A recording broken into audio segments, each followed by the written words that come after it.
Pardon me. Punchin.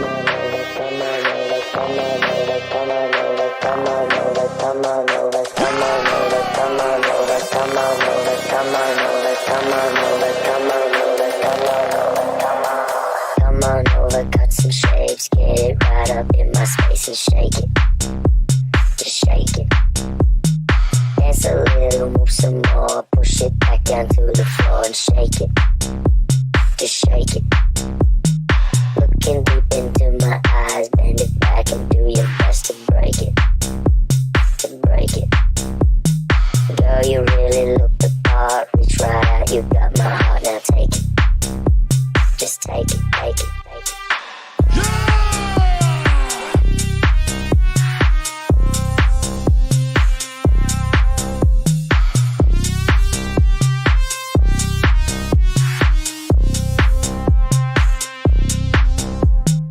Pardon me. Punchin.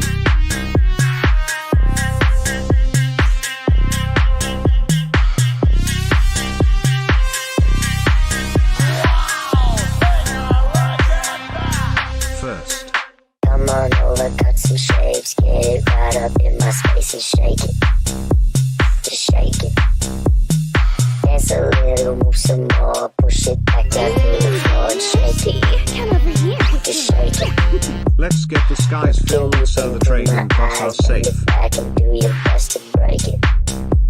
To break it. Girl, you really look the part, reach right out, you got my heart, now take it. Just take it, take it.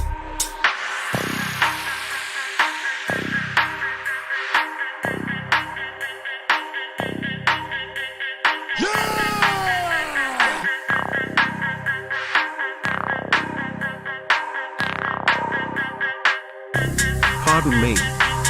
Punchin.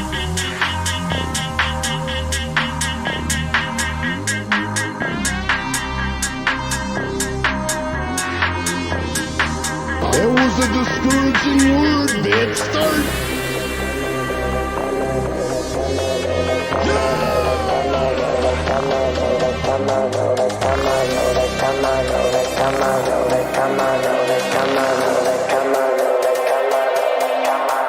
Come on over, cut some shapes, get it right up in my space and shake it.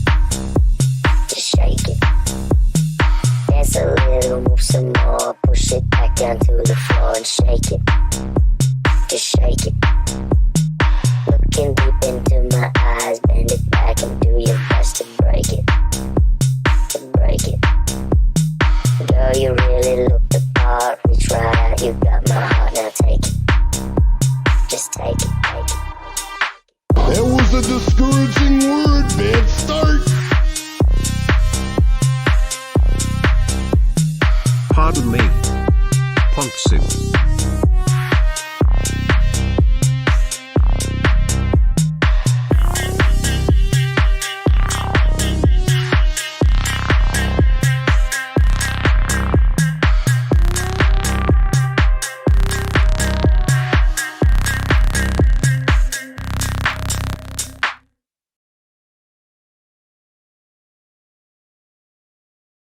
Due to the graphic nature of this program, listener discretion is advised.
Greetings, universe! My name is Orbital Bacon, and I am certified G1 and a real freaking prime. Welcome to another live stream. It's Friday, the end of the week. That means if you're here, you are indeed made of sterner stuff. Wooga wooga and booga booga, bim bams and flum bums. What's going on, bacon ears? Who's ready to kick off the weekend, guys? We got an awesome show tonight. It's going to be a big show tonight. Oh, whoa, buddy. We got some special guests in store. The creators of Kamen America. You guys have probably seen, you might have seen some of the characters from Kamen America floating around my channel. You may, just maybe. I don't know. We're going to find out. But we got a really fun show in store for you guys tonight. Of course, all the regular segments. We've got some Saturday morning memes. We got to A-log some cartoons. Cartoons need A-logging.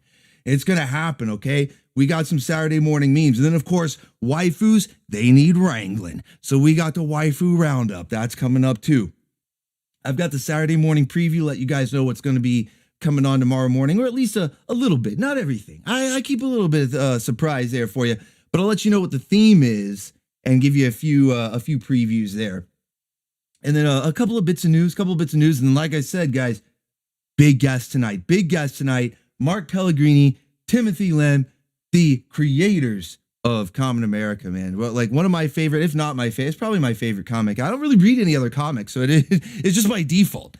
It's by default my favorite comic right now, okay? Because I don't read any others. No, but it is legit, like, awesome. I love it. So we're gonna have them coming up probably in about 20 minutes from now. We got a little bit of hot dog and a grandstand to do, okay? We got a little bit of hot dog and a grandstand to get through. For those of you that are new here, I see some new faces, a lot of familiar faces, but I see some new faces as well. So for those of you that are new here, we do this every Friday night, Sterner Stuff live stream. We take a break from the regular broadcast of old school cartoons, classic anime, all that good stuff. And we basically catch up on everything. We gotta keep up to date with all the random memes and the waifus, the latest and greatest waifus. Get them wrangled, get them in your stable. You gotta have a current stable. Up-to-date stable. Otherwise, other baconeers are going to take the waifus right out from under you. So get them in your stable, guys. It's going to be fun. We're going to keep up to date with that. And otherwise, we just have fun, guys. It's Friday. It's Friday night. A lot of people have had a long work week, and we want to relax. So this is how we kick off the weekend. We have some fun. We wrangle some waifus. We're A-logging cartoons, making fun of them, And we're getting on board the BOOGA train. That's what we're doing. In hand and ready for a wonderful ride. I ain't first, but I at least know to wait for the intro to play so the host can enjoy the chat with the rest of us. Seriously though, great to be here tonight. And a visit from the Gyat Fairy. Let's go. We got a visit from the Gyat Fairy. Super hyped for tonight's stream. You got me into the Kamen America and Black Ops books, and for that I am forever grateful. Wooga, Hell yeah. Wooga and booga Mobius.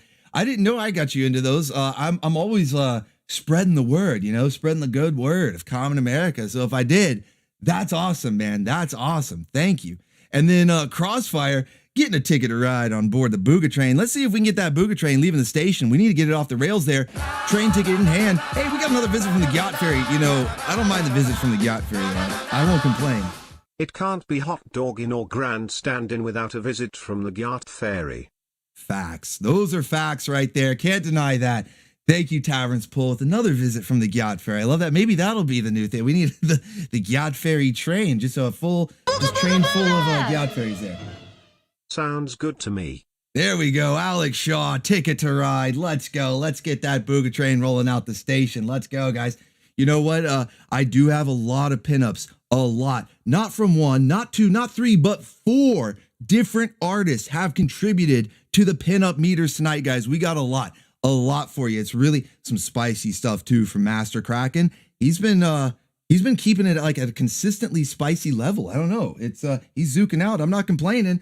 I like it. I think you guys are gonna like it too. So yeah, we've got some extra spicy stuff from Master Kraken. We've got some Odacat pinups. We've got Master Godai in there, and then we've got one from Ambus.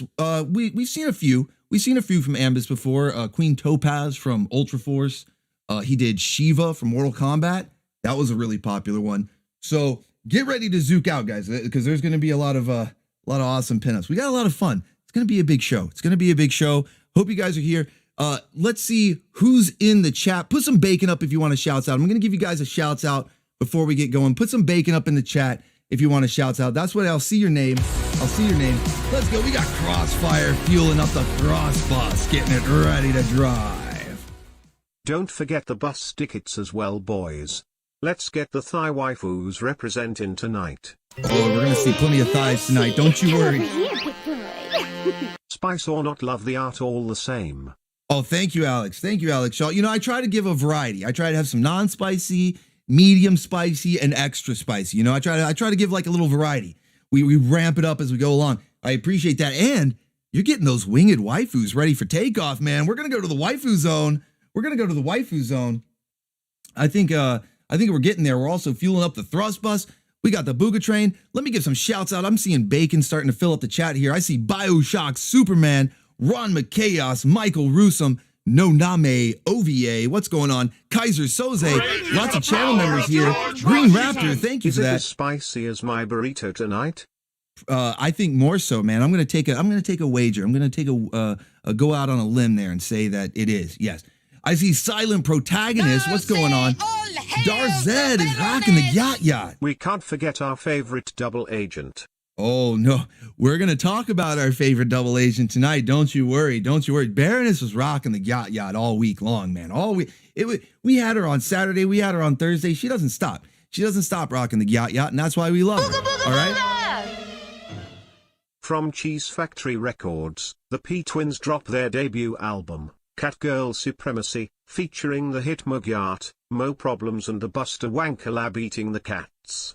Don't eat the cat. No, don't eat the cat. No. Yoshi, come over here, big boy. Here's to an excellent show tonight, Orbital. Highway to the Waifu Zone. Highway to the Waifu Zone. Let's go. We're flying. We're going. We're going to the Waifu Zone. You guys, they're ready for takeoff. They're ready for takeoff. Let's go. Let's go. We're heading right into the Waifu Zone. Not even hesitating. All right, dude, thank you guys so much. We're already filling up meters. I need to shout out the stream bosses.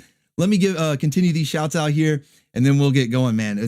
Oh man, I'm hyped. I'm hyped for this show. It's gonna be a fun show, guys. All right, I see Eric Teleria in the chat. Alchemy, Kakarot, Ron McChaos, Hail, Orlando Lion Fan Club. What's up, man? Prince of the Abyss, MG, Taverns Pull, Maverick Cat, Zahira Smith, howdy, Sane Adam. What's up, hot retarded chicks? I'm just gonna say it. Fuck it. What's up, man? Hiei Oni, Alex Shaw, War Wicked. Let's see who else. It's scrolling by. I really appreciate all you guys being here. Crossfire, Zentron. Oh, we got the BOOGA train going off the rails. Secured, so let's get the ground to roll out. Yep. You know what? I hear it coming down the line. Pardon me, boy. Is that there it is. Chattanooga choo-choo? Chattanooga choo-choo. Track 29. It's always on time. Boy, you can give me a shine. Loaded up with pantsu. Loaded up with pantsu. I know, right? I know. All right, we're going off the rails in a BOOGA train. We're heading into the Waifu Zone. We got the thrust bus gassed up, ready to drive. All hail Alex Shaw. Alex Shaw, the current stream boss. Before I could even hail Castor Hopper, but I'll still shout you out. Castor Hopper was the stream boss before. Let's get some pizza rolls raining and a waifu swanging for you guys. Thank you so much for all the big support. Big support right out the gate. Let's see, you've probably almost filled up a first meter already with all of this. Let's see where you're at. Stock it up. You know those waifus go whack for the stock. So we're going to stock it up here. Oh, shit. You know your first stop? You know you're doing well when that first stop is Sliver comes. See. Even Bison agrees, Kamen Comet is best Kamen waifu. Oh, Alchemy already throwing down with the 10 big Bison bucks to say Kamen. I was going to get there later, you know. I was going to get there later and try to see who was the best or the most favored, I guess, most favored of all the Kamen girls there. But He's already right out the gate saying common comment, aka Misha, for anybody who doesn't know. Being petty. That's the best way. Have the Gyat Fairy shake it. That's the best way to be petty. Well, I was gonna say that we were in Sliver Country. I made the meme and everything. I finally did it, guys. I finally did it. I made the meme and everything. And I was gonna say, oh, we can't stop here. This is Sliver Country. But before I could even bring it up, you've already annihilated that first meter. There we go. Now we're in Sliver Country in the next one. Now we're in Sliver Country in the next one. What are we gonna do, guys? What are we gonna do? This is crazy. All right, so off to a good start. Off to a good start. Oh, 10 more Bison bucks from Mr. Lou Matt. Just popping in on the second shift. Gyat. Gyat. Booga booga booga. Right on. Pardon me. Punch. Right on. Thank you, Miss Lou Matt. Thank you for those 10 big Bison bucks. Let's go, guys. Let's go. All right, so like I said, we've got a big show tonight, guys. I'm seeing that the special guests, they might already be in the wings here. Stream Elements gives me horsepower instead of hit points, so I don't have the strength to get us out of the Sliver Country. Let's go. Let's go. Fueling up that thrust, boss. One more dose of gas for the buzz. For the Kamen Corp I would have said America was my favorite, but with Victory being such a huge gamer girl I would have to vote for her. Wooga booga. You know what? I think she's playing it up. I think she's playing up just to be everybody's favorite. Oh, look at me. I'm a gamer girl, right? I don't know. Is she a fake gamer girl? I don't know. But it looks like we've got our special guests lined up, guys. Now I'll leave. Do you think I should leave super chats on? I mean, obviously you can still send them. Let me rephrase that. Should I leave the super chat pop-ups on? I want you guys to be able to send them in if you want to ask questions or anything, because that way we can definitely get those in before the end of the Q&A, the interview, whatever you want to call it. But I don't know. Is the pop-up going to be too much? Is that going to be like too much? What do you guys think? What do you guys think? Real quick. What should we do? One's up if we leave the pop-ups on, 2 if we turn them off. One's up if you want to leave them on, 2 if we turn them off. One's up for on, 2 if off. Booga booga booga! Things I've been banned from saying at work 13% and 52%, and if they wanted to keep this place so bad why didn't they fight harder for it? Also, I'm here, gents. Booga booga booga! Leave them off for now, let the guest decide. Okay. I think that answered it. I think that answered it, guys. I think that we're good there. We're good there. Fucking it might be a little too base to leave them on there. Always counting on commies are not people coming in with the spiciest takes. Thank you, man. Thank you. Appreciate that. You can always count on that. All right, so what we'll do is you can still send them in. They're just not going to pop up on the screen. So that way we don't have the interruptions and stuff. It's a little, the twos have it. The twos have it, guys. Okay. The twos have it. So you can still send them in. I'll still read your questions to the guests at the end, but they're not going to pop up on screen because it's a little puff up on screen there. It's a little much, right? All right, guys. So hope you guys are ready for this. We've got 2 very special guests. Let me get them. Let me make sure it's in the StreamYard's working right and all this stuff here. I gotta add myself to the stage. Wow. All right. Yeah. See, I don't use StreamYard that much. All right, guys. So, like I said, tonight, big show. We've got all of our regular segments, but first up, I want to welcome our special guest. This is the main part of the show right here. Special guest we got coming up. The creators of Kamen America, Mark Pellegrini, Timothy Lim. Let me make sure I've got the StreamYard on here and add to stage. What's going on, guys? Can you hear me okay? Oh, yeah, definitely. All right, awesome. Give me just 1 second here. I'm going to try to get you on screen. Cool. It looks like you're all on screen, but it's all messed up. All right, so yeah, everybody welcome Timothy Lim and Mark Pellegrini. Correct me if I'm pronouncing your names wrong. I apologize. No, that's good. I think you got Timothy Lim right. Mark Pellegrini is the complicated one, but you nailed it, man, on your first try. No, you're kidding. It's good to finally talk to you, man. We've seen all your Monster Energy drink memes and stuff. We love them. Okay, I was gonna ask you about that because I noticed there was a post that had Sylvia doing one, and I'm like, is that what I think it is? You know? Oh, I drew that one. Yeah. So was that because I keep doing those memes all the time? Yeah, that's precisely what it was. I had some free time, and I thought, you know what, this is actually a pretty funny thing. Let's just roll with it.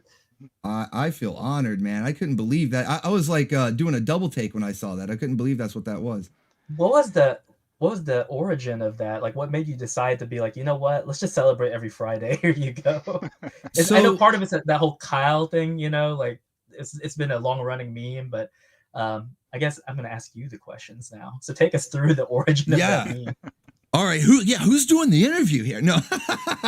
So what basically I saw this meme, you know, because there's all sorts of random stuff on Twitter. And I saw one You don't say. Yeah, you don't say, right? And you know, there was this account that I was following that was doing something similar but different, where they were just sort of toasting everyone each Friday with different characters, and it was like kind of an anime thing. And I'm like, well, I'm all Common America like super fan, you know, I'm a big old geek over here, so I'm just gonna use exclusively Common America characters and the white monster, even though I don't really drink the white monster, but it was just sort of part of the meme that you're toasting with like an energy. It's like a bro, like a dude bro, like, you know, you got the pit viper shades, you got the white monster. Yeah, you're like, yo, we're going the weekend, we're gonna do Jaeger bombs, right? So it's just sort of that, like the Chad dude bro sort of meme, and applying that to the Common America characters, and just it became like a running thing every Friday. And then it became full circle when I saw the one that you posted of Sylvia. I couldn't believe that. Well, I think the thing that surprises me the most is that you're able to manipulate the image in a way where they can actually offer a drink.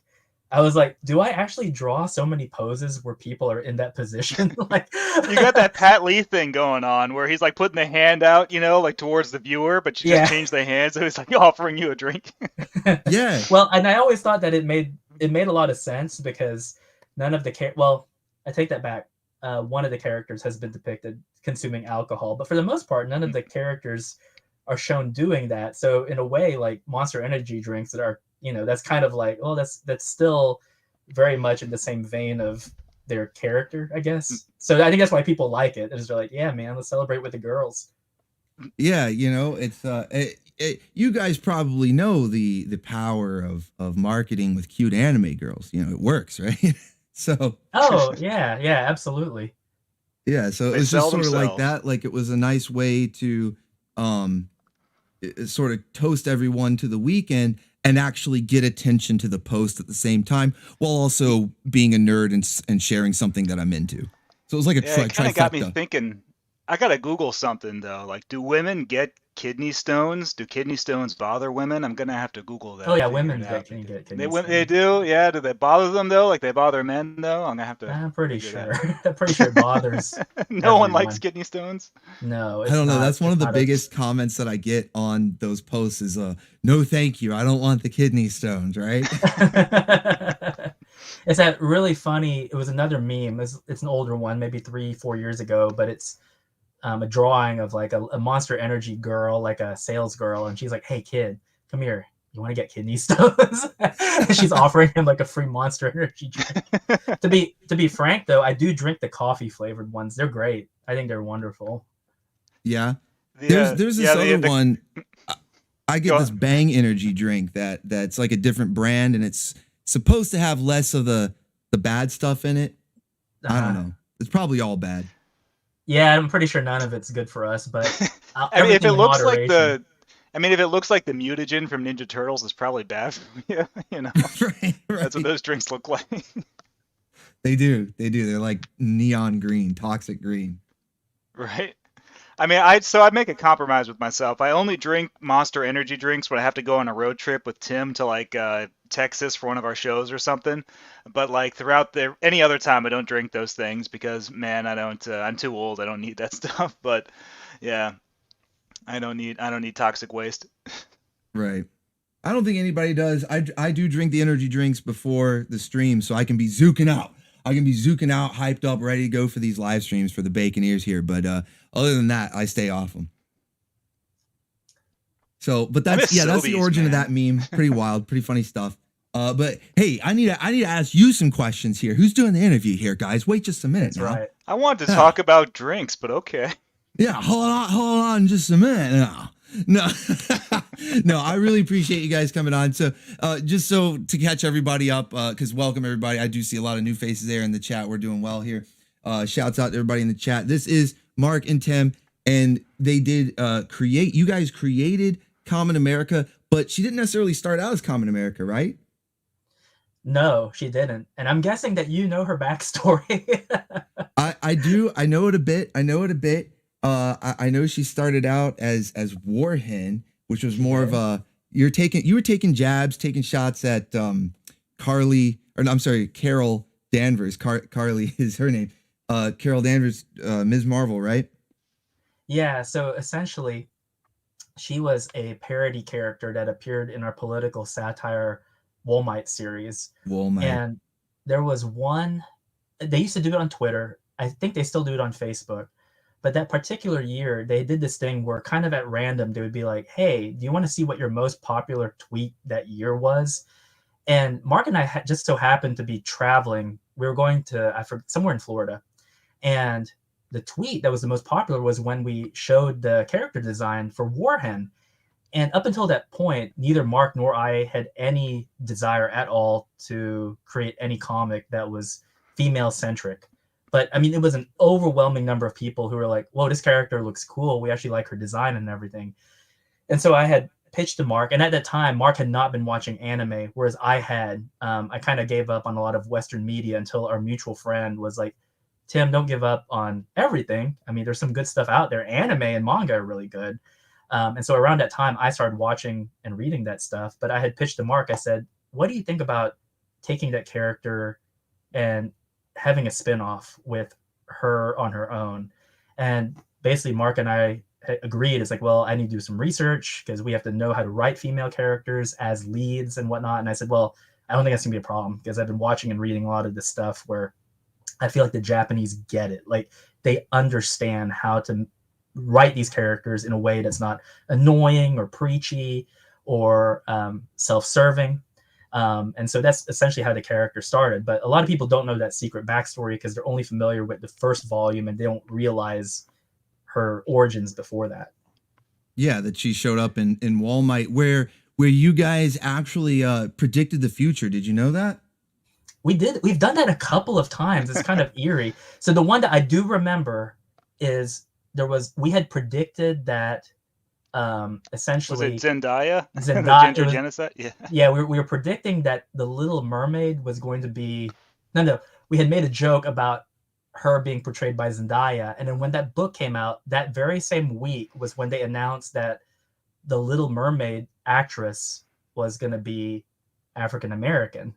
And so some people are like, how in the world did you predict that? It's like, well, we didn't because they've been doing this if you've been paying attention. It's just that we were the first ones, I think, who actually told the joke. Yeah, it was that thing with all these redheads in movies and cartoons and comic books all getting redesigned as the ginger side is what they ended up calling it. I was calling it like ginger genocide. I mean, that was too long and people turned to ginger side. But yeah, that was the joke like back then and people hadn't really glommed onto it yet. We made a gag about it in Wollmite. And then just like a year later, like people started noticing, someone like put the pieces together and made like a graphic that had like 50 characters who were redheads one day and then race swapped the next. And like, hey, that's more than a coincidence right there. Well, it's like if you're familiar with the Babylon Bee, how they would sort of do the same thing. They would see how trends were going and then make a parody that was an outlandish version of the current thing. Mm-hmm. And then the current thing ends up catching up. And so that sounds like what you guys, you're like, oh yeah, they're just going to keep replacing redheads. They'll probably do Ariel. And then they did, right? Yeah. But I don't know if you could see what I posted. You guys, when I say you predicted the future, there's that panel where you've got Trump dodging the energy beam, and he's like, America will never be a socialist country. Man, I hadn't even thought about that. Holy crap! Yeah, I guess, that's what I'm saying. You predicted the future in a way where it's not just like, oh, I made an exaggeration and they ended up going full circle. Like, no, it was like kind of creepy how you did. That is weird. I hadn't even thought about that one. I forgot about that. Our version actually didn't get hit at all. So right, he dodged it completely. Well, because he's like a superhero in that. Yeah. Yeah.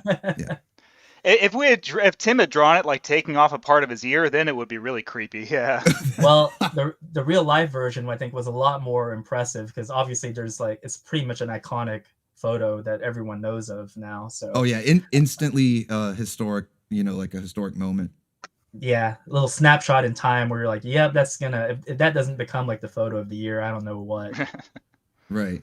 Crazy to have lived through that. Lived through a few things, like the momentous, quote unquote, more like infamous, I don't know, things through modern history. Pretty wild. One of the questions that we get asked sometimes is if we would have a follow-up to Walmart, and that entails a very complicated answer. But one thing in brief is like, it would be a depressing book because basically all of his buddies turned against him. Right. And so it would be a very, very dark motif. It's a top 10 anime betrayals is the joke that we do. Yeah. It's like, geez. Wow. That would be pretty dark, but I don't know. It'd be interesting. It'd be fun. The only well, you know how in that... Fist of the North Star, Kenshiro, like all of his enemies at the start are like his former friends, people he trained with, people who are his brothers that he knew, and then he has to go and beat them all up and punch them until their heads explode. Maybe that's like what we do. It's like everybody that Wall Might was friends with have all betrayed him, and now he has to go and punch them all to death. Cathartic. So, what were some of the influence aside from, we were talking about being a parody, which is, a lot of things people don't realize. Some of the most popular franchises started out as parodies. I mean, Deadpool might be a more obvious one because he's such a goofy character, but like the Ninja Turtles started out as a parody, and and they grew to be their own thing. And so now that's sort of how Common America is, where I don't even view her as a parody character anymore. She really like has her own thing, her own. You also have you have like One Punch Man parody of Wanpanman. Right. He's like a kid's mascot character, Anpanman, and he's really well known in Japan, but in America he has no like cultural presence. When I was taking beginners Japanese in high school, they gave us basically preschooler books to learn Japanese from, and Anpanman was the main character, so I knew who that was when I saw One Punch Man. But like, yeah, he's a total parody character. Like the Ninja Turtles were homages to Frank Miller's Daredevil and X-Men, and then Deadpool was like as you mentioned, was an homage to Deathstroke. But they all evolved to the point where the fact that they began as parodies or homage characters is now academic, and now they're their whole original mythology. And that's kind of how we view Common America, is that the initial germ of an idea for her was as a parody, as an homage, but that was only in one issue. And then immediately after that, we expanded her into her own unique franchise. Yeah, she's completely her own character now. Like I said, I don't even think of her as a parody. She's just her own thing. The whole, the team, the universe, like you've done a lot of world building, and and it's really, really well done. It's a great playground for us to spend our time in. I forgot who it was, but someone had given as part of writing advice. They said that in a way, parody and satire is it's a lost art, but a lot of people, if you're trying to get into comics, it's a very safe place to begin, because at least in America, our copyright laws are at least lax enough that you should be able to get away with very obvious parody and satire.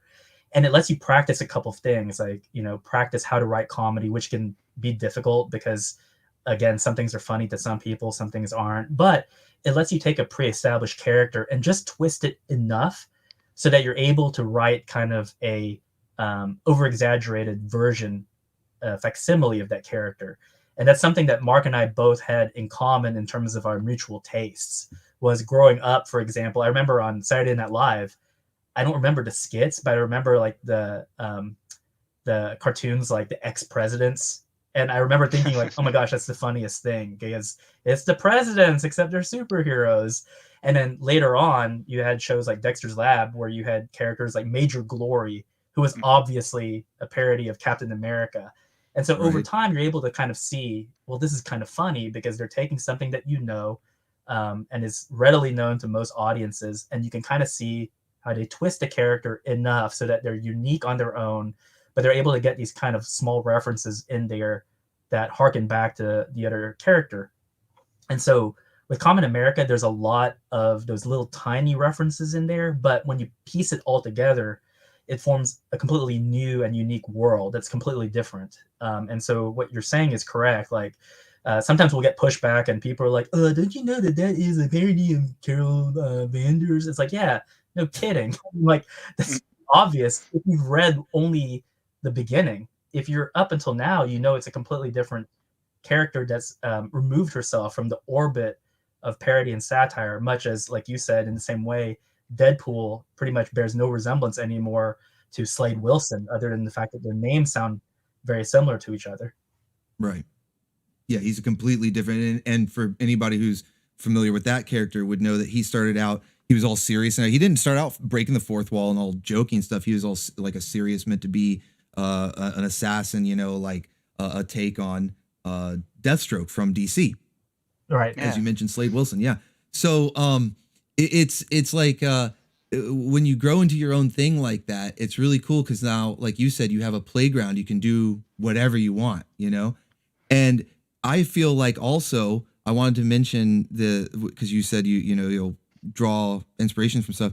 I feel like it's also rewarding because then for people who really get it, like you said with Major Glory and what was the other character, Van Halen, who was like Thor? He was my favorite. Yeah, Val Holland. Yeah, Val Holland. He was the Thor guy with the guitar, and he talked like a surfer dude. Like that guy was awesome. He was so unique that he felt like an original character, even if he was a Thor parody. He felt so like he didn't feel like a parody. He felt fully fleshed out.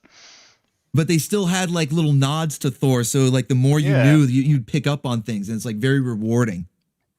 And I see that stuff in your guys' book as well. The Justice Friends in general, like that show, like they did like a Galactus episode, and it's like if you knew who Galactus was, then you really got it. They had like his thrall was the Silver Spooner, who was like this effeminate, like really flaming version of the Silver Surfer, and it was really funny. And they did all these and they did Rasslor. That was the one that was like a parody of an old like Marvel 2-in-1 voiced by the issue Macho Man. Thing. Yeah, and he's voiced by Macho Man, and it was so good. But like, it was so good that the fact that it was a parody just didn't matter because it was just done so well that was immaterial to the quality of the work. It was kind of like in what's that show? Venture Brothers. They had their own version of G.I. Joe and Cobra, and I just remember there was a character named Shore Leave, and he was the parody of Shipwreck.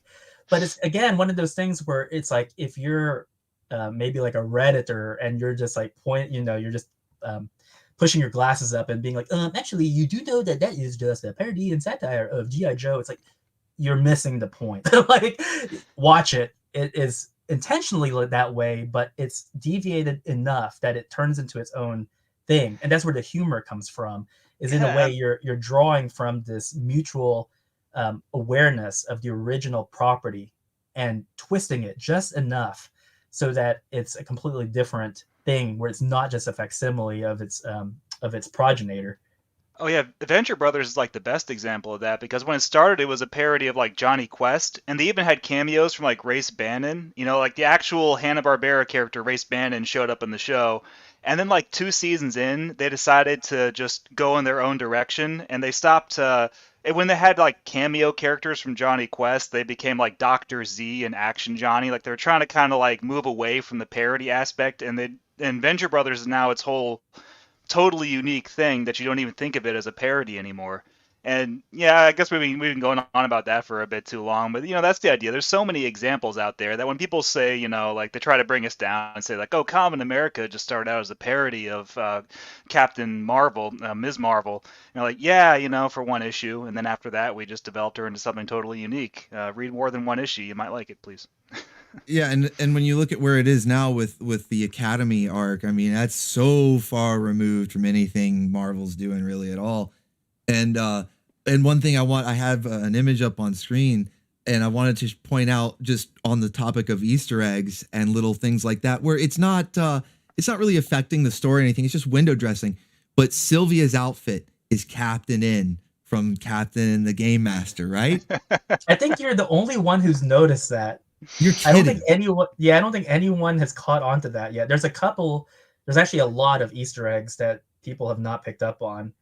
She's got the jacket, her little Game Boy knockoff thing instead of the Nintendo controller on the belt. I mean, it's like one for one. The even the yellow shirt on underneath.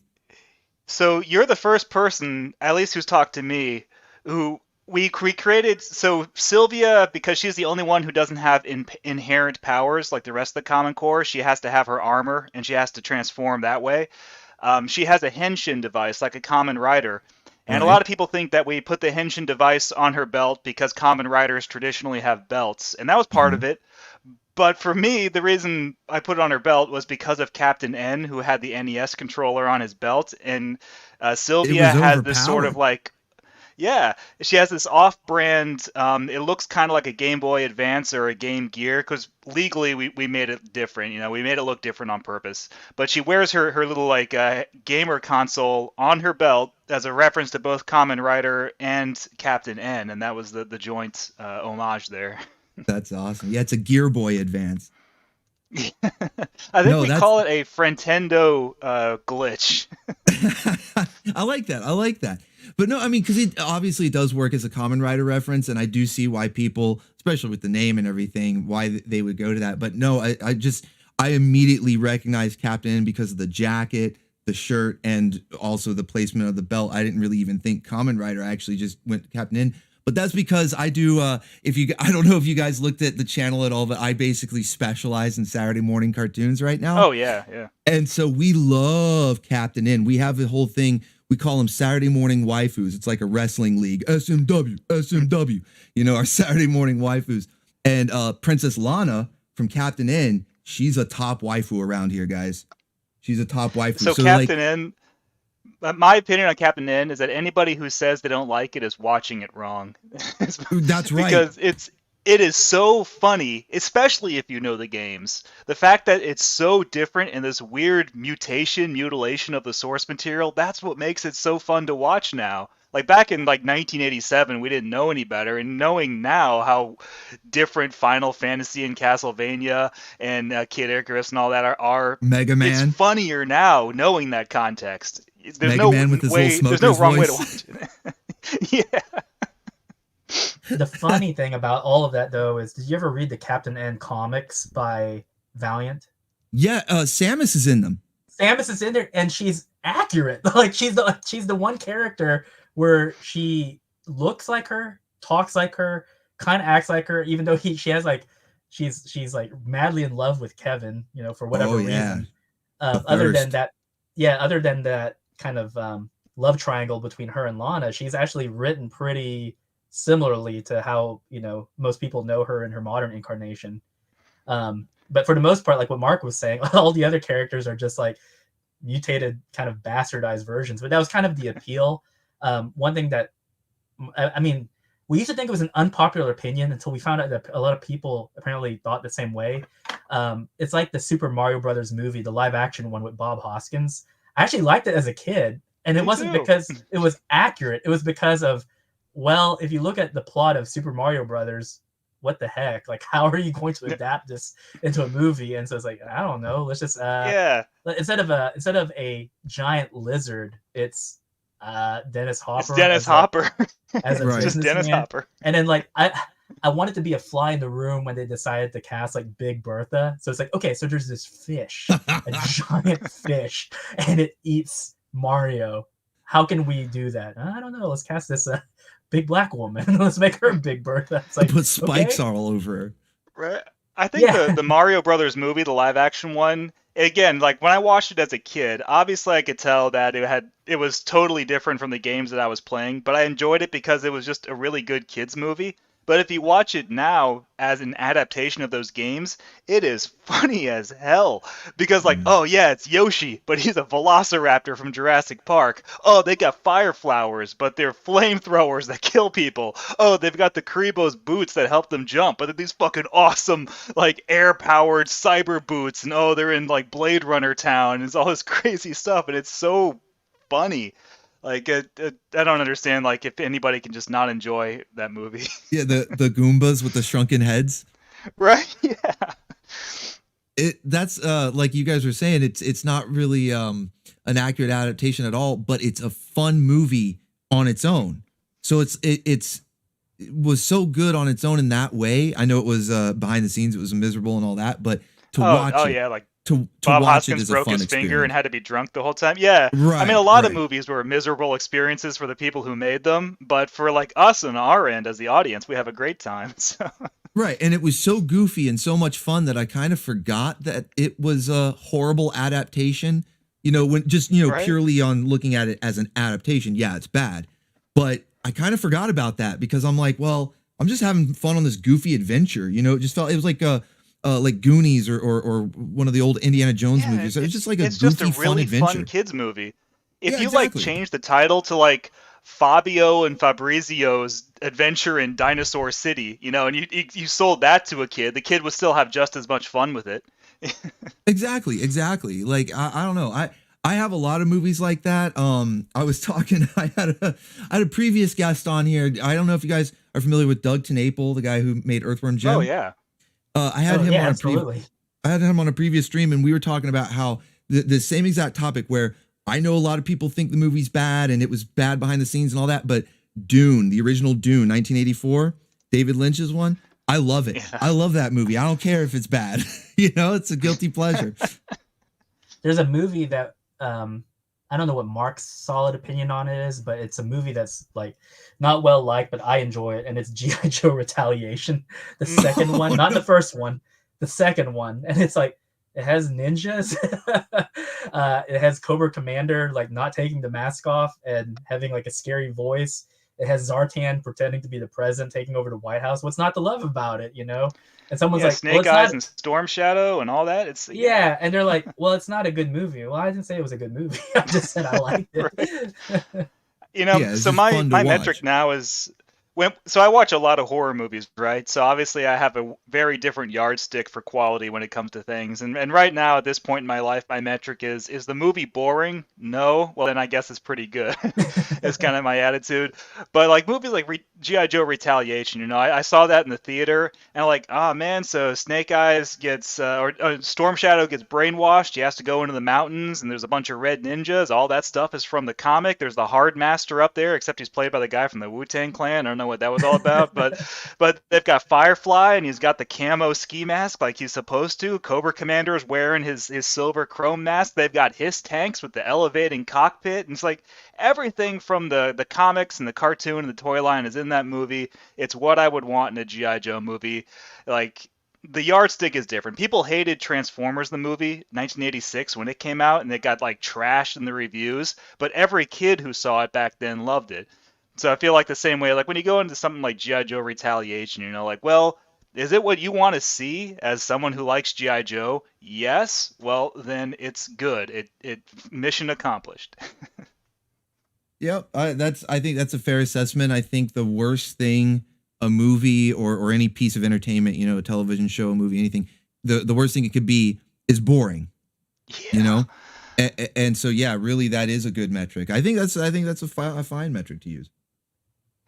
Oh Well, yeah, because if you think about it, if something can be really bad, but then it approaches that point where it's like Mystery Science Theater bad, where it's like you can watch it for the entertainment value that it has by virtue of it trying to be good but failing miserably.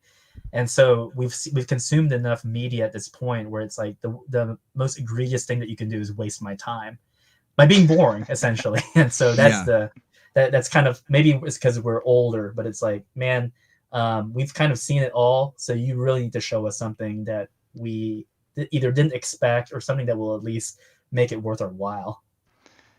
Right? Yeah. You see these Which like top 10 lists from like Watch Mojo or BuzzFeed or whatever, and they're like top 10 worst horror movies ever made, and it's stuff like Spookies and Ghoulies 2 and Troll 2, and I'm like, what, are you kidding me? All of those are entertaining movies. yeah, All of them are filled with special effects. They all move at a fast clip. They're badly acted, but they're really fun. No, a bad horror movie is something like Attack of the Killer Shrews, where the characters stay inside of a hut for 90 minutes, and in the last 5 minutes the killer shrews show up. Like that's a bad movie because it's boring.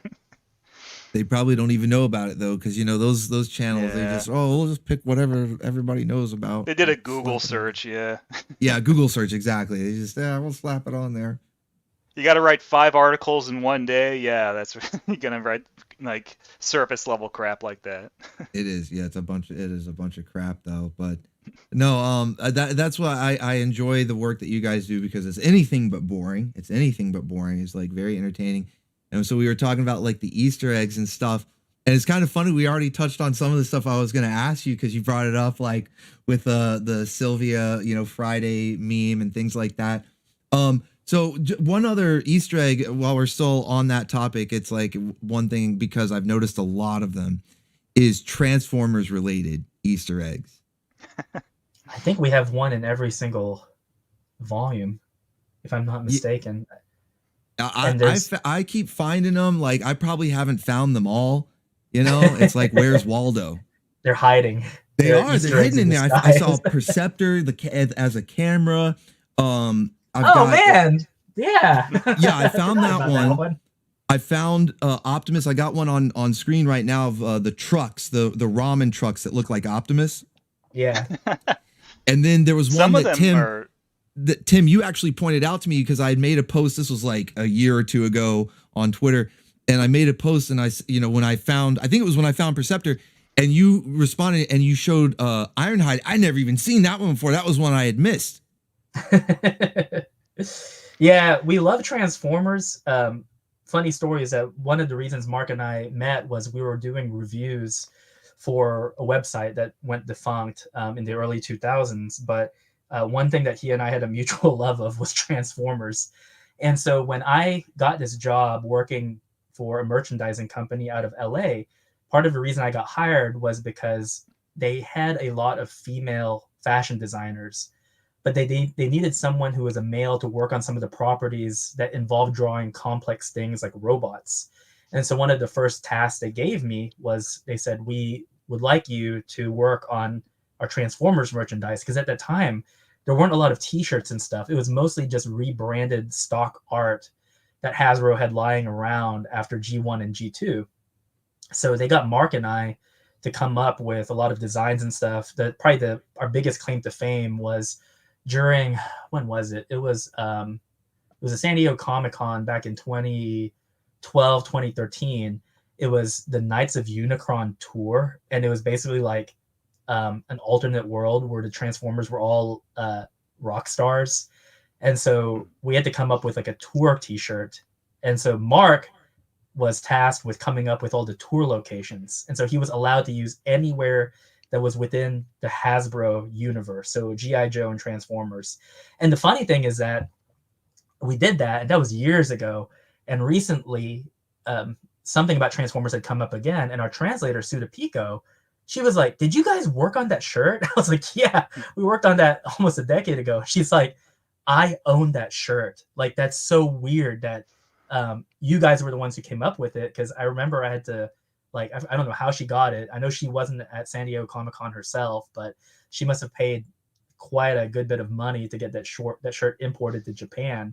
But we like Transformers, we like G1. There's a lot of stuff there. There's a lot of material in Transformers lore that we can put into books and whatnot as Easter eggs. The Knights of Unicron one, I mean, that was a lot of fun to work on. I mean, I came up with all the tour locations on the back of the shirt, and that they sent us the documentation, because they had written out like what Hasbro had written their in-universe story for that would be in like the handouts and things for the toys and the pack-ins for the toys that would be at San Diego Comic-Con.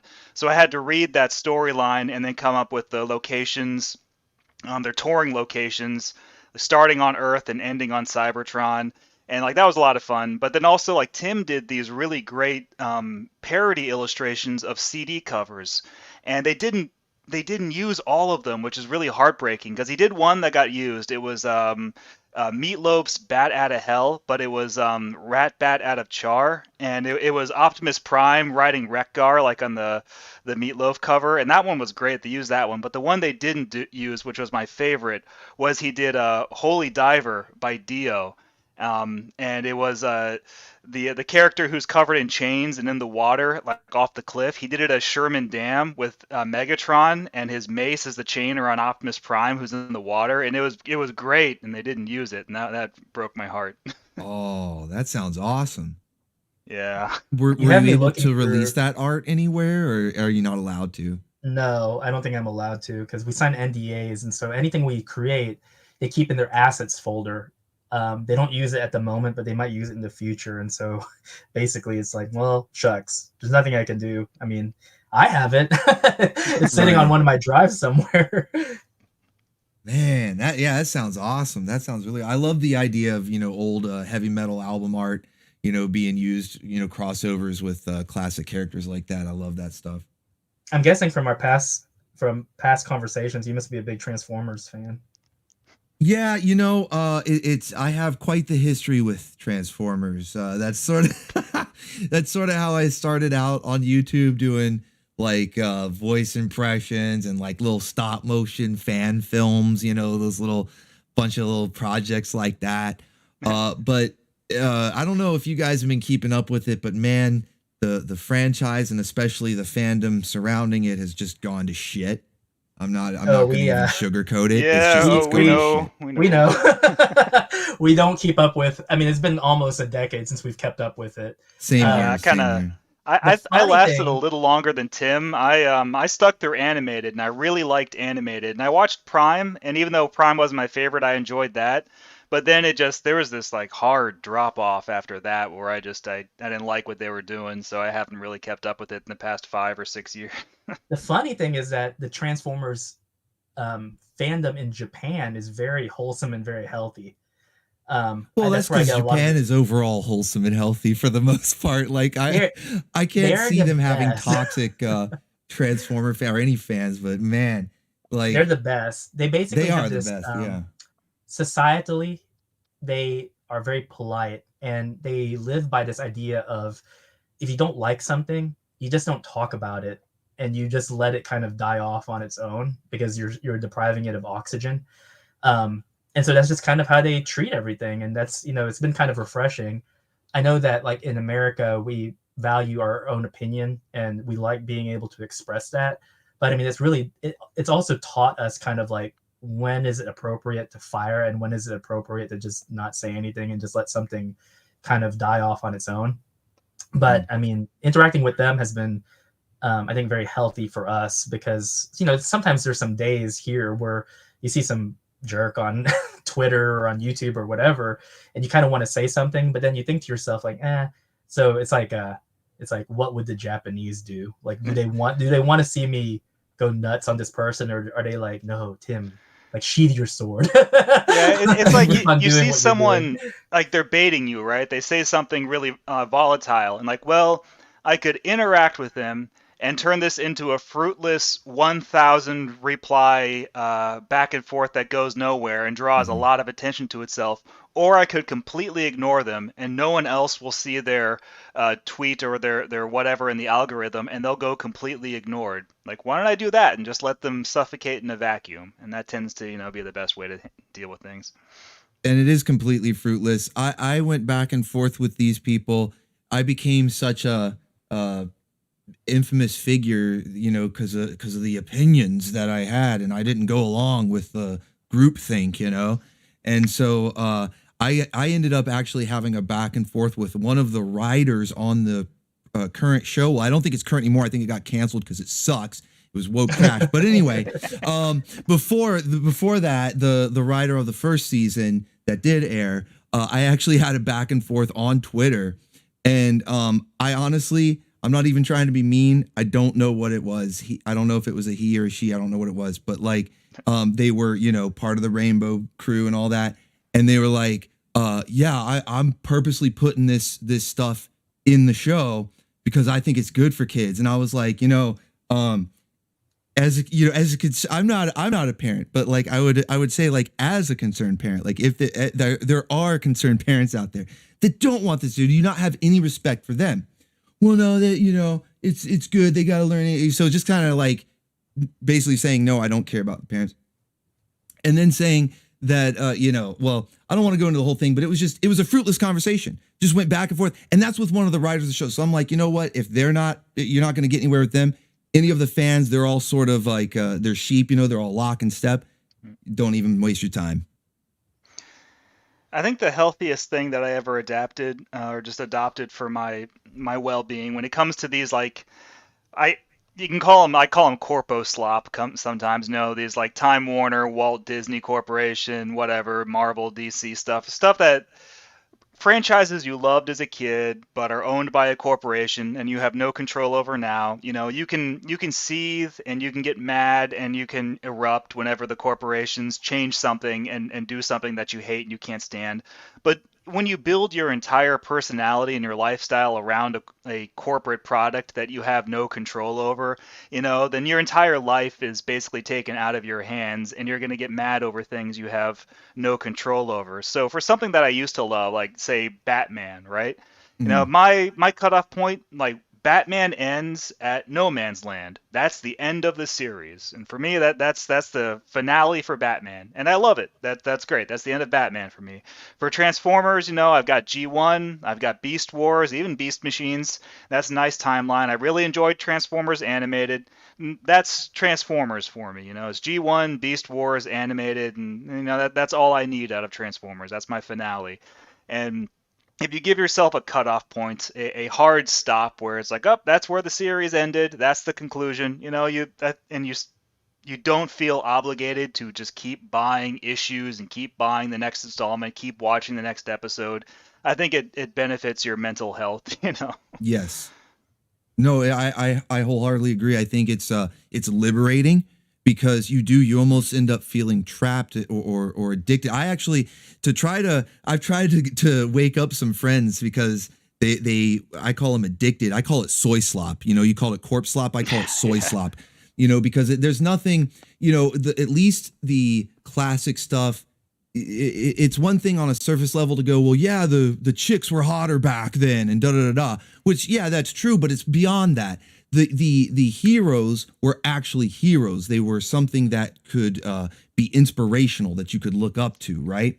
So that's worth like, yeah, okay, that's good. This stuff, there's nothing inspirational. There's no actual heroes. It's a bunch of selfish characters. It's a bunch of, the message being, so it's agenda this, agenda that. Selfish characters, so there's no substance. It's just soy slop. That's why it's soy slop. Why even do it? So I tell people, I go, look, the only reason you're still even consuming this stuff is it's you're addicted. They got the label on it. You go, oh, it's Batman, and you want to take it. Stop it. Break the addiction. And it's so liberating. And not only is it good for you that you get away from that stuff, but then I find a lot of people, because a lot of the people that I do know that have gotten off that soy slop and broken the addiction, and guys like you, that we end up going and making our own things. You create your own stuff. Yeah. Because I think you talked to earlier, you mentioned how, making a movie or entertainment or whatever to not be boring. It might seem difficult because for like us older guys, we've seen it all or whatever. But see, here's the thing. I think we're at that phase now where we shouldn't be relying on people to show us something new. It's time for us to make it. It's time for us to start making stuff for people, because it's all, like you said, it's corpo slop, soy slop, whatever you want to call it. It's not artists anymore, so we got to do it. We got to do it ourselves. Tim got me to watch this anime, and there's a manga too, but I've only watched the anime, called Bakuman, and it's about these two teenagers who one wants to be a manga artist, one wants to be a manga writer, and they become friends in high school. And it's like, hey, let's make our own manga. And it's a story of them basically going through the real life process of pitching your manga, creating it, getting rejected, trying again, doing like contests and all these things. It's really interesting. But there's this other character who shows up later in the anime, and his name's escaped me at the moment. But he's this normal guy who's riding the subway home from work, and he sees someone left like a copy of a shonen manga, a graphic novel, just sitting on the bench, and he decides to pass the time by reading it. And he reads this manga, and he's like, "Damn, I could do better than this." And then he does. He makes his own manga and he pitches it, and he gets picked up on like the first submission, and he becomes one of their big rivals in the anime. And as like, well, he's a guy who's like, man, I'm not liking what I'm reading. I'm just gonna try my own hand at making a manga, and he does, and he makes the manga he wants to make, and it ends up being really good right out the gate. And that's not gonna be the experience for everybody, obviously. Like that's a prodigy, but it's like, if you don't like what Transformers, if you don't like what Batman or whatever is doing, and you've got this story in your head of what you want it to be, instead of like sitting there like trying to telepathically will the corporate media into being what you want it to be, which is never going to work, go and tell the story you want to tell with your own characters in your own universe, and tell it the way you want to tell it. And I think you'll find that a lot healthier. Yes, 1000%, 1000%. That's why I respect you guys. That's why I wanted to have you guys on the show, because we have a really base chat here. The Baconeers, the Bim Bams, the Flum Bums. I have a lot of nicknames for them. They're base though, You're in good company, So I appreciate what you guys do by being you're living the example. You're setting the example. You're like, because it's one thing to talk about it, like you said, trying to will the corporations to do it, and I see a lot of people complaining online. It's even those people who I said, why are you still addicted to it then? Because all you do is complain. Oh well, it's my bread and butter. I get money complaining about it on YouTube or Twitter or whatever. It's like, well, then you're just grifting, because it's not constructive. It's not doing anything. You got to get off that stuff. You got to make your own stuff, and like you guys are doing. I respect that, man. Well, and not just that, but it's not healthy either, because it means that yeah, you might be making a living off of it, but you're also having to consume something that you either hate, or consume something that you don't hate that much, but for the sake of your audience, you have to pretend to hate it. And we've had several people who we know who are YouTubers who behind the scenes, they're like, do you think our content is negative? And I'm like, yeah, your content's really negative. And it's like, yeah, but did you see how many views I get? And it's like, yeah, but if that's all you're concerned with, then I don't know what to think about you, because I feel like you're in a way a phony, because you are doing the very thing that you're trying to encourage people not to do, which is not to consume this stuff. But you're willing to do it for the sake of profit or attention or money or whatever it might be. And that's one of the reasons why, for example, our channel has been kind of dead for more than a year. And it's because it's like, frankly, we did it because a lot of people said, well, YouTube is a good avenue for marketing. And when we were looking at what comic people were doing, they were mostly doing these off the cuff, extemporaneous live stream conversations. But let's be real, between Mark and I, we're not entertainers. Like, it's like, we're blue collared kind of guys, where after the workday is done, we go to the gym, hang out with our families, maybe get a bite to eat, go home, relax, read a book, do some work, whatever it might be. We're not showmen by any stretch of the imagination, so we never grew it. And we weren't going to pretend to just be outraged at everything for the sake of clicks. So our recent growth was just because finally it was like, it just kind of clicked on us, where it was like, what do people want from us? Well, they don't want my opinion, and they don't want Mark's opinion. They want the work. So they want to see more Kamen America. So when we started devoting more time to producing like these short vignettes to put on the YouTube channel, that's when things blew up, because they were like, this is what we want. Like, give us more of this, because that's the reason we follow you. I don't follow you to get Mark's takes on culinary recipes, and I don't follow Tim for his banter because he's not witty. I follow him because I want to see Kamen America updates. That's what it is. And when we feel that's the healthiest compromise, because sure, it takes a little bit of time to put these videos together, but there's not a part of me that's like, oh, I hate doing this. Like, I really don't want to put this out there. We're having fun doing fun is, and that's the thing, fun is contagious, people can tell when you're having fun, and then when you're having fun, other people have fun. Yes. So we make these like short videos that are like, a minute at most. Some are even less than that, like 30 seconds. And we just put them out there because we think they're funny. We enjoyed making them, and they get like, like 1,000 views and 3,000 views and 5,000 views. A few of them, like one recently, it was just a Marvel versus Capcom parody with sprite animation of Common America, and it's done like 40,000 views recently.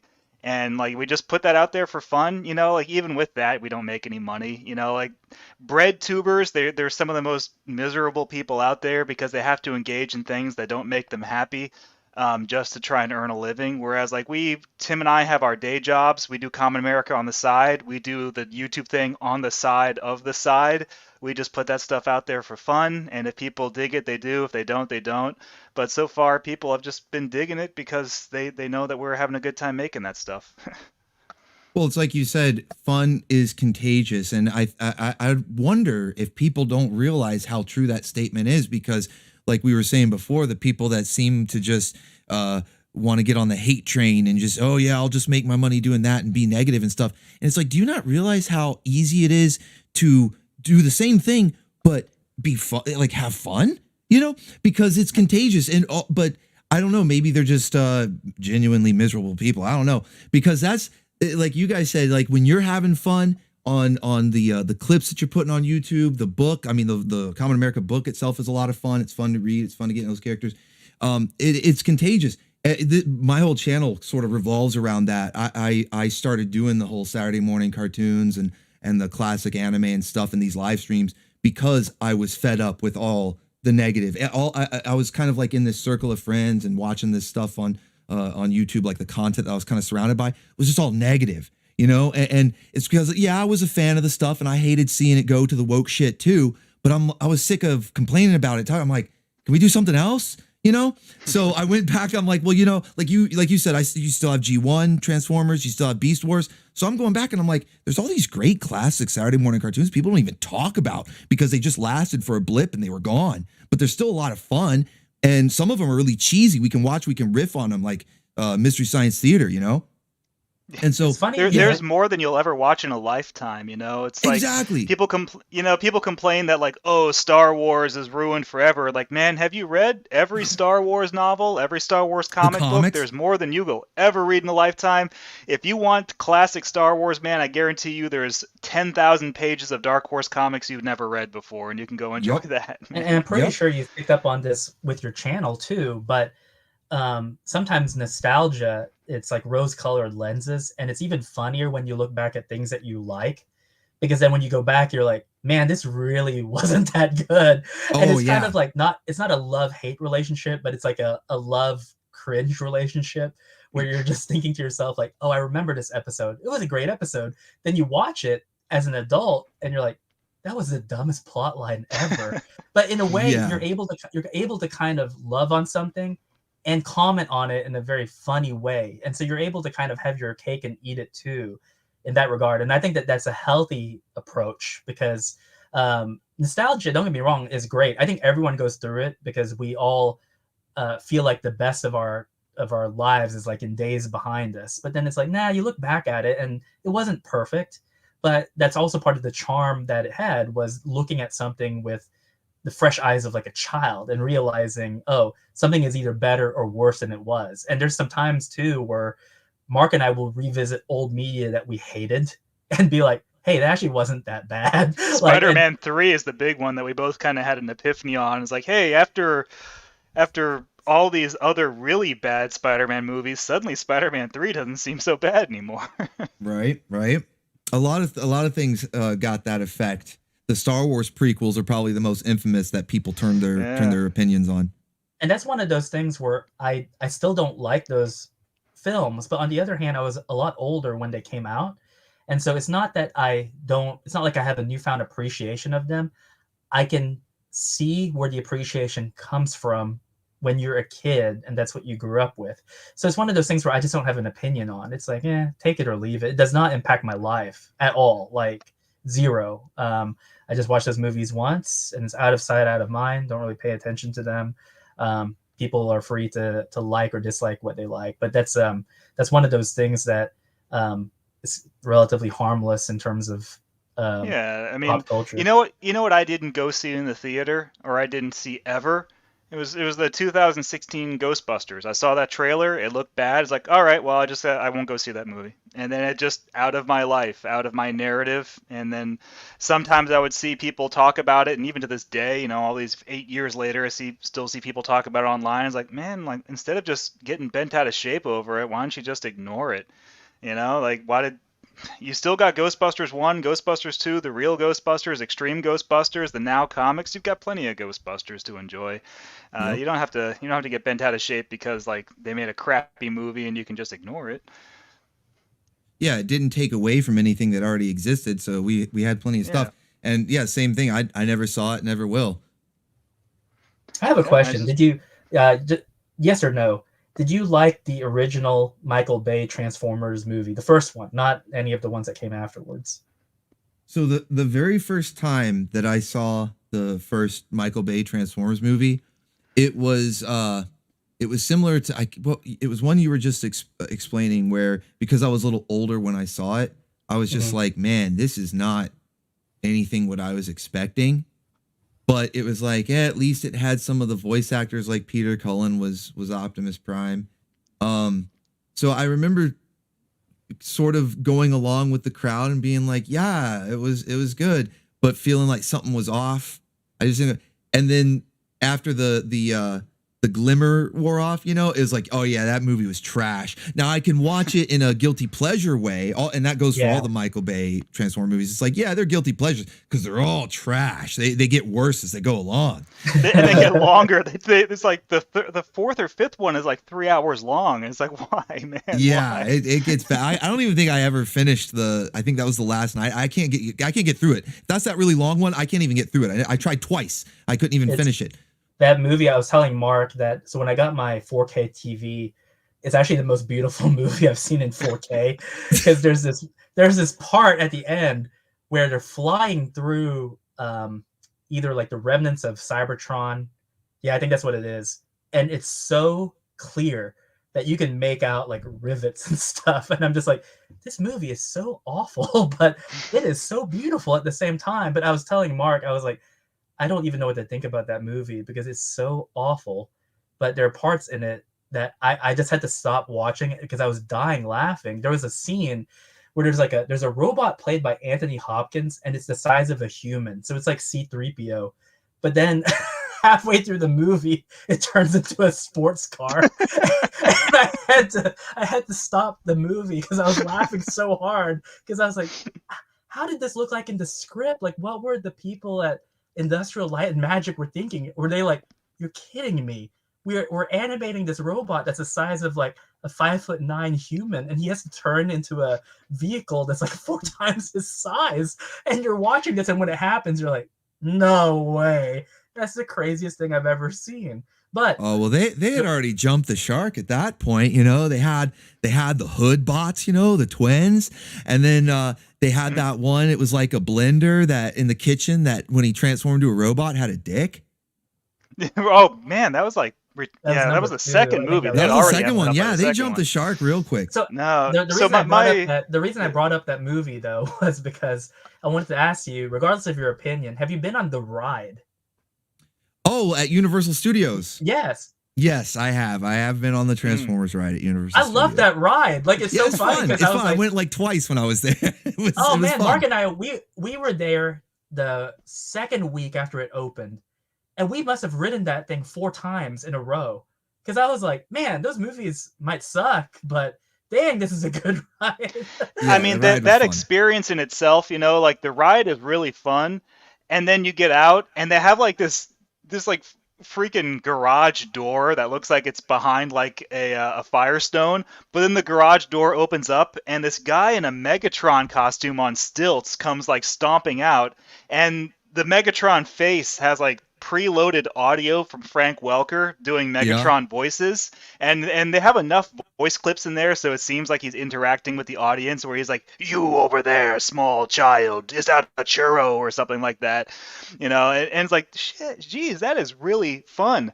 I don't like the Michael Bay movies. I have a soft spot for the first one just because of the experience of seeing that in the theater. I kind of got Mhm.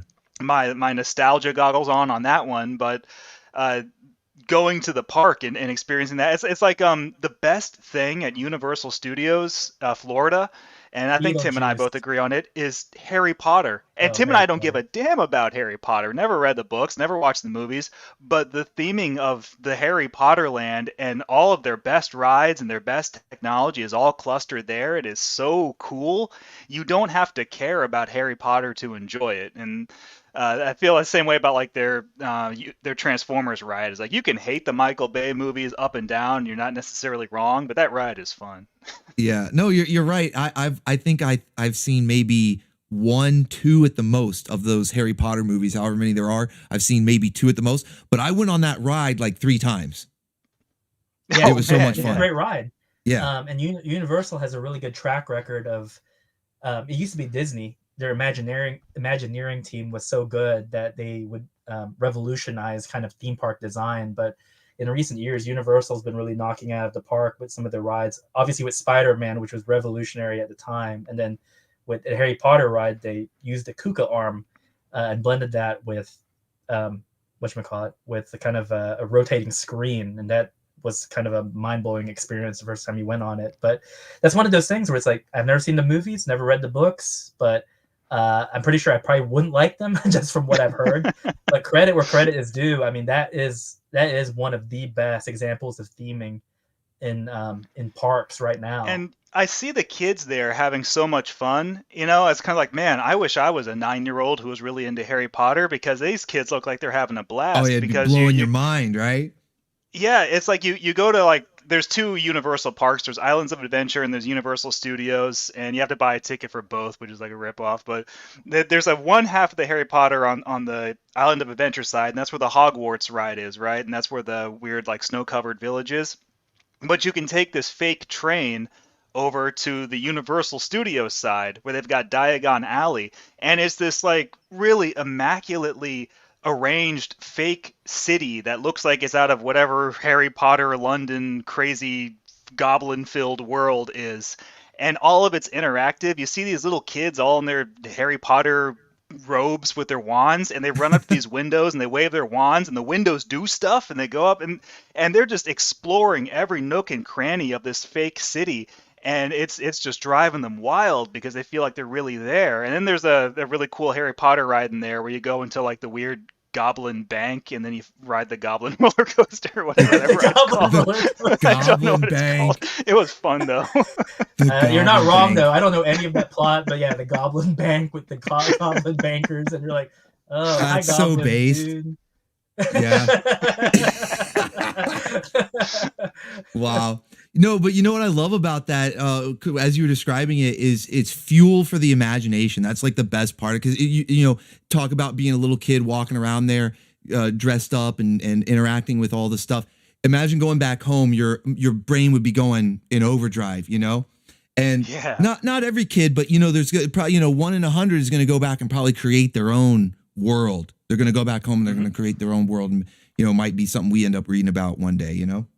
Well, I mean, a lot of that, like, you know, really good art should entertain, and then there's a degree of inspiration that's built into it. And one reason for the longest time Mark and I would go to theme parks was because me as a kid, we would go there every year as a family reunion. And there was a time during the 90s when Disney was going bankrupt, and you could get park tickets for nothing. And they were non-expired park tickets. And so my father, luckily, he had the foresight to be like, well, it's a Disney corporation. I really don't think they're going to be going anywhere anytime soon. So he bought, I don't know how many theme park tickets. It was a lot. They're basically having a fire sale on them. So for the longest time, we would go there. And I mean, Mark and I will joke about it in passing. You know, we have all these stories about theme parks that we tell each other. But where did it rub off? I mean, it rubbed off clearly in our work, because in the last volume, they go to a theme park, because that's one of the things that we've wanted to do is like, we know a lot of theme park humor. We know a lot of the kind of tropes that go into it. It's just something that we've been dying to do. And even talking to some of our Japanese readers who live really close to like Tokyo Disneyland, for example, it becomes this kind of mutual shared experience where we can talk and laugh about some of that stuff. And it's another connection where it's like, yeah, I get it. Some people might not get some of the references that we have to like Splash Mountain. I saw that Mark the other day, he posted about Splash Mountain and it got like 500 retweets. Like there's this whole conversation in Japanese about like Splash Mountain, Song of the South. And it's like, well, you know, whether it's for discussion or whether it's for inspiration, obviously you're fueling something. You're fueling a public discourse about what it is that you like about it or not like about it. And that's just one of those things that we've always just found really entertaining. Yeah, people are too afraid to talk about stuff these days. Everything needs to be discussed a little bit more freely. They're trying to clamp down on us too much. And sometimes, you know, it's not so much, I think it is the clamping down because, for example, when I was in college, I don't know what type of method you call it, but I felt like the way people talk to each other it was just this understanding that you could have this mode of conversation where it was like, here's my point, point A. And then someone would say, well, here's my point, point B. And here's how I'm going to refute point A. And then you would say, well, that's interesting, but here's point C that refutes what you talked about. So you would just kind of have this ping pong conversation until someone would be like, oh, well, that's food for thought. I'm going to go home and talk about that. Whereas nowadays, there's just some topics that you can't talk about because they're just inherently taboo or wrong. And that I think is weird. Like, I think that's a very strange thing. I grew up in a physician's household. Almost everyone in my family works in medicine. And so at the dinner table, we would talk about things like, oh, well, how was work today? Oh, this guy bled all over me. How about you? Oh, this guy vomited all over me. And then it wasn't until later on that I was like with friends and they're like, oh, there's just some things you don't talk about at the dinner table. And I'm like, but why not? Because I know you can have those conversations. And it's like, well, you just don't talk about them. And I feel like that mentality in a lot of ways has come into kind of the public discourse here, where it's like, no, you don't mention that, because if you do, you're this. And it's like, that's a really knee-jerk reaction to let's just talk, okay? If you can prove me wrong, but let me speak my mind first before you call me something. Well, it's a method of control. There was it only down the conversation, yeah. Well, there was only one time that this happened on campus when I was a student. Again, I grew up in saner times, I think. And there was a man, and he was a Native American, and he was giving a speech about, and Mark will like this, he was giving a speech about why, for example, the Redskins mascot was offensive. And he was like, well, I'm a Native American, it's offensive. And I'm sitting there listening to this lecture, and I'm kind of giggling because he started posting like this fake artwork where it's like, oh, what if it was, you know, instead of the Notre Dame like fighting Irishman, what if he looked like this? And it was like this very stereotyped depiction. I couldn't stop laughing. And then he had like, instead of the San Francisco 49ers, what if it was like the San Francisco Chinamen? And I lost it because it was the funniest thing. And he saw me laughing and he goes, do you think this is funny? And I go, yeah, I think it's hilarious. And he goes, how would you like it if that's what it was? And I don't think he could see me in the auditorium because it was dark. And I stood up and he could see that I was Asian. And I was like, I wouldn't be offended at all. Like, it's funny. It's a mascot for a team that you root for, not a mascot for a team that you're against. So why should I care that the stereotype is used for a positive purpose? And the best t-shirt that's come out in the past few years is that Redskins parody t-shirt that says Caucasians and it's a white guy. And like shit, that's the funniest shirt ever. Like, was that supposed to make us mad? That shirt's great. And so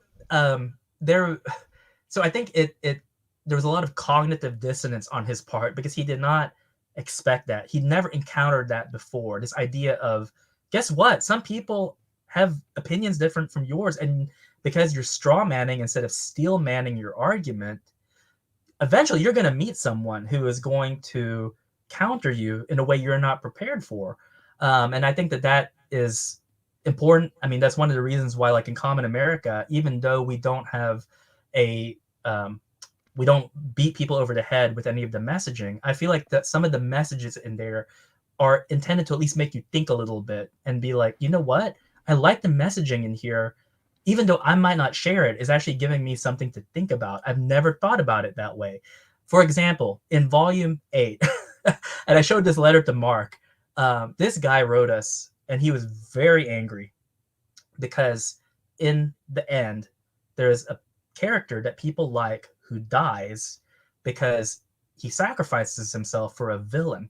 And this guy wrote us this long essay about why he hated it because no person would do that. He was like, that's the stupidest thing I've ever seen. You wasted a good character.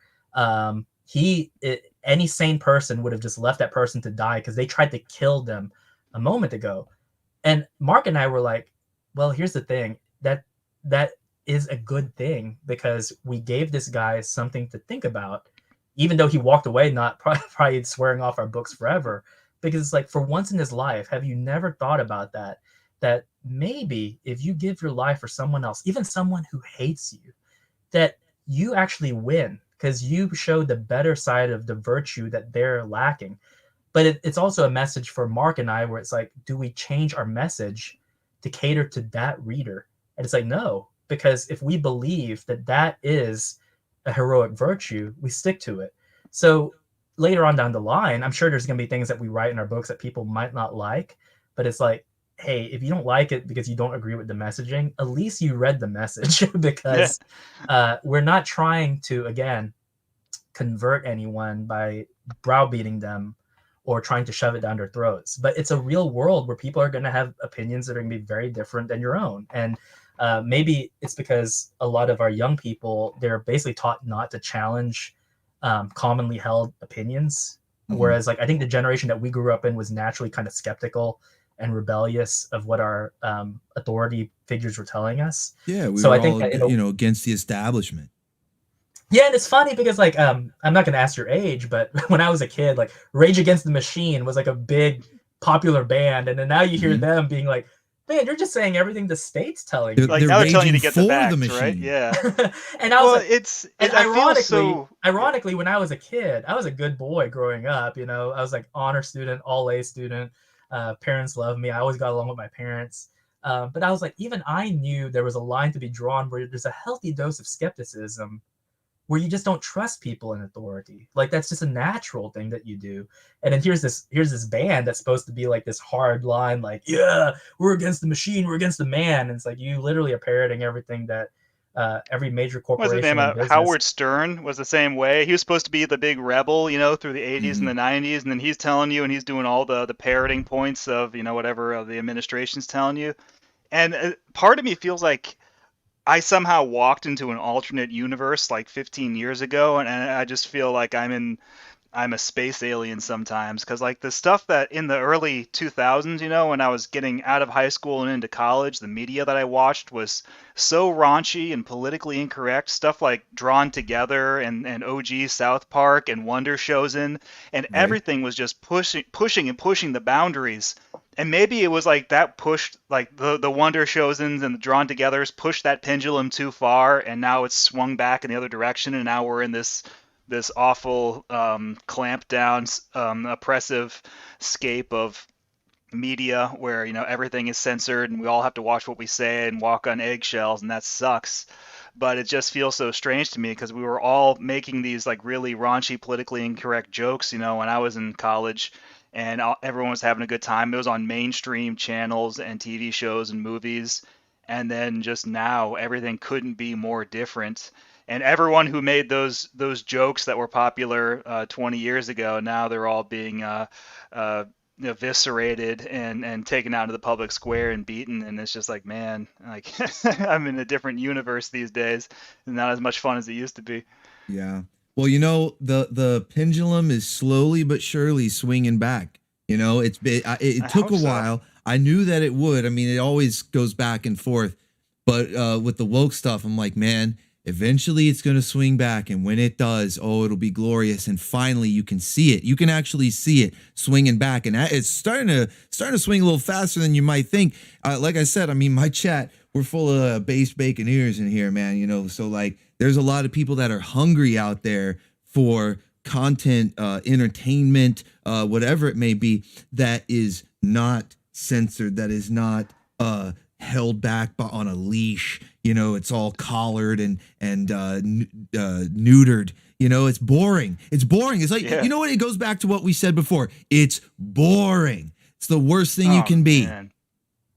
It's the worst thing you You can know, be. Twitter has been a lot more fun since Elon bought it. So Yeah, put that out there. It has been so much funnier. let's be real, because that's the thing is they said, these slurs. There's been 40 million instances of the F slurs since Elon took over. Yeah, well, it's a lot more entertaining on there now. I just think that stuff like that again. It's the way kids I think are brought up, because obviously the generation that we were in, that's just funny. It's kind of like when it's the equivalent of Moe from The Simpsons getting a phone call and being pranked by Bart into saying something to by accident to his patrons and everyone laughing. I think these people don't understand that when they put out an article that says, oh my gosh, ever since Elon took over, they said this word, they said this slur 50 million times, that the reaction would be like, oh my gosh, that is the funniest thing I've ever heard.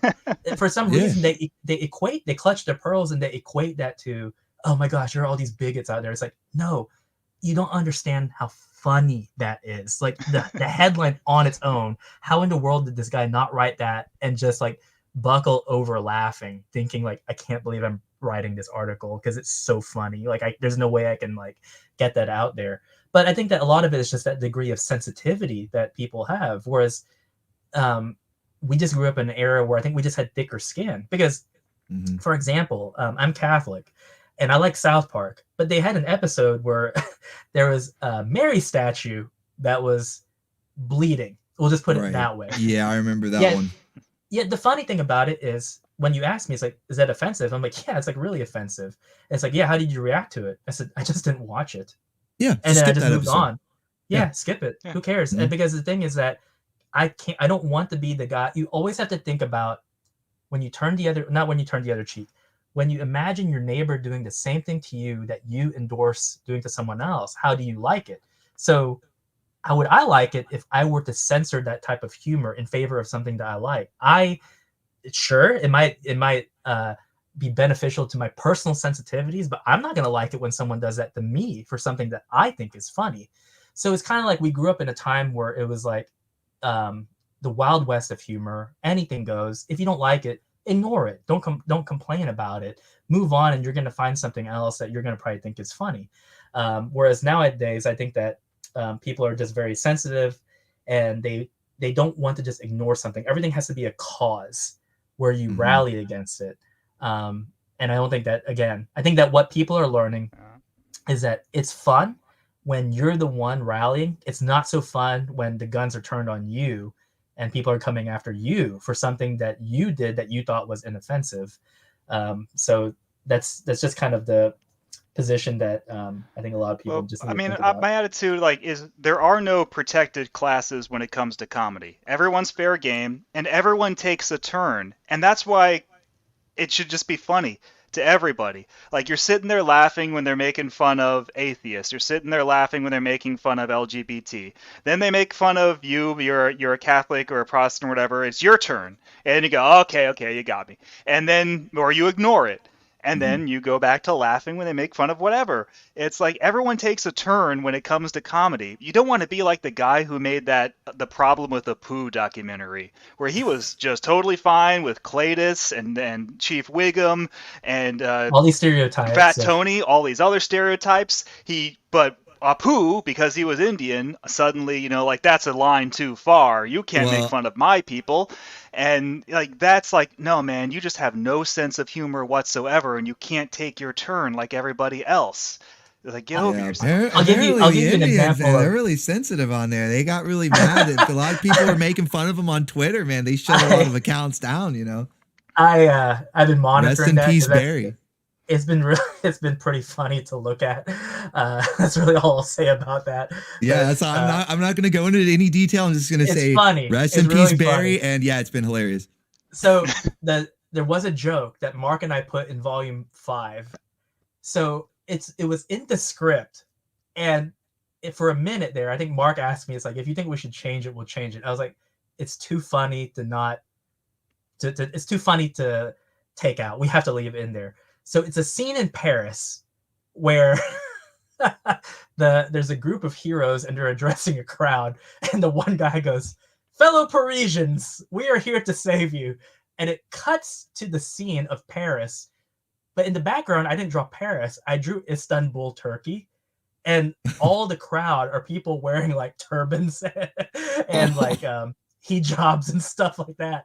And I got the nastiest messages from Frenchmen. And the funny thing is the interpretation. So the one guy was mad because he was like, I don't like your interpretation because you're showing how things really are. And I don't think that's how they should be. And How dare you show the truth? Right. And the funny thing is, I wanted to reply to him and be like, then you should like it, because that's the purpose of satire and parody, is we're showing kind of this hyper realized version of how things are in a comedic context, because the guy says fellow Parisians. And the twist is that you think you're going to look into a crowd of stereotypical Parisians, people wearing berets with baguettes and, little bicycles. And it's like, no. We're showing what basically looks like, kind of the immigration crisis. And then I got another angry email for the opposite reason. Someone was like, I don't like the way that you're depicting this because this is not true. It's getting to be this way, but it's not like that right now.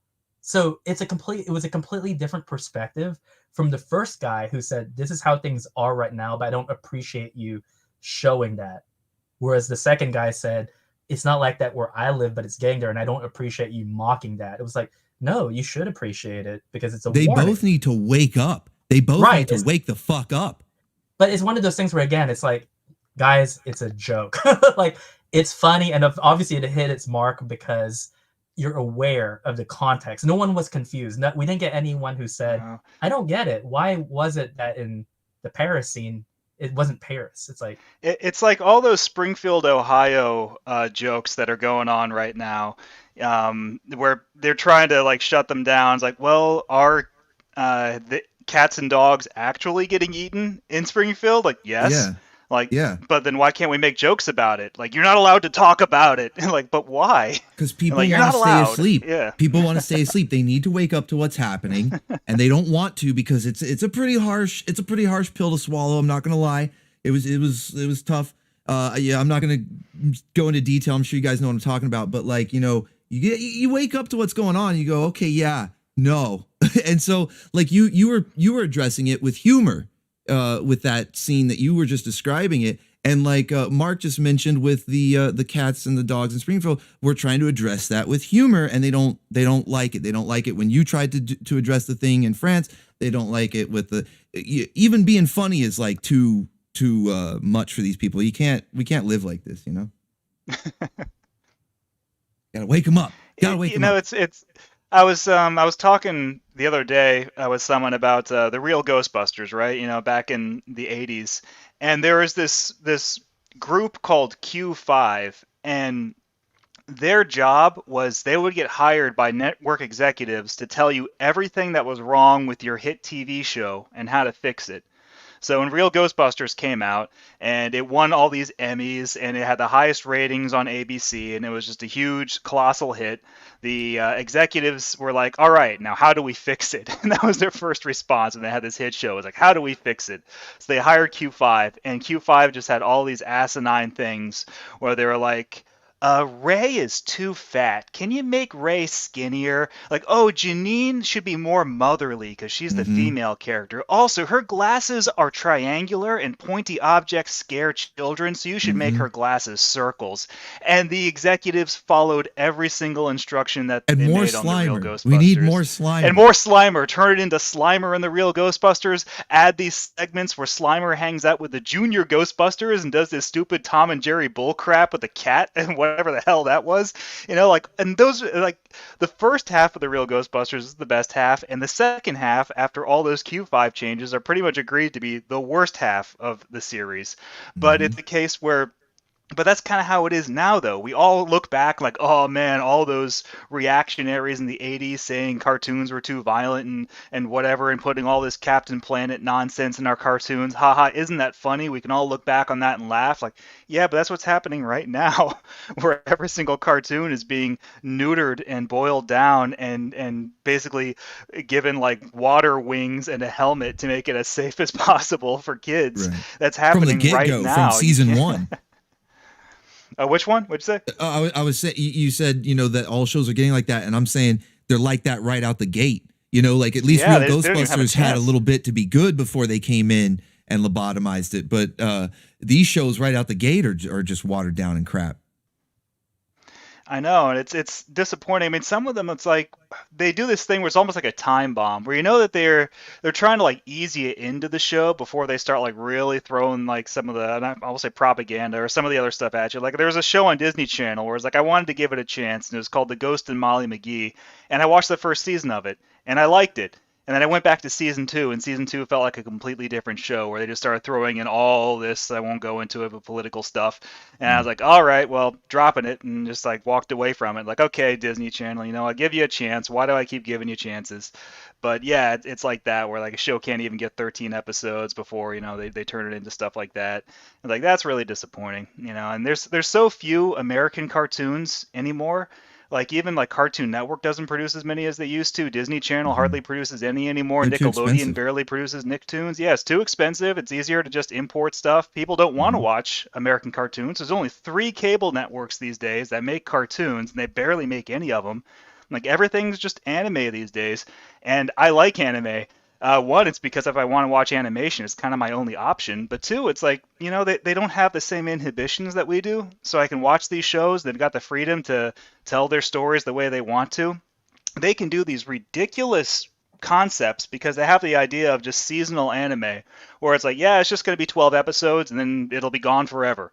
So they can just throw anything at the wall, and if it doesn't stick, who cares? It's only 12 episodes. Right. So like there's just all these crazy ideas. Like one that's actually a hit that I really loved, and it's got another season, but it was Delicious in Dungeon. And it's just like it's all these like adventurers in a fantasy world who go into a dungeon, but they like to cook, and so they give you recipes on how they cook things like a cockatrice or slime.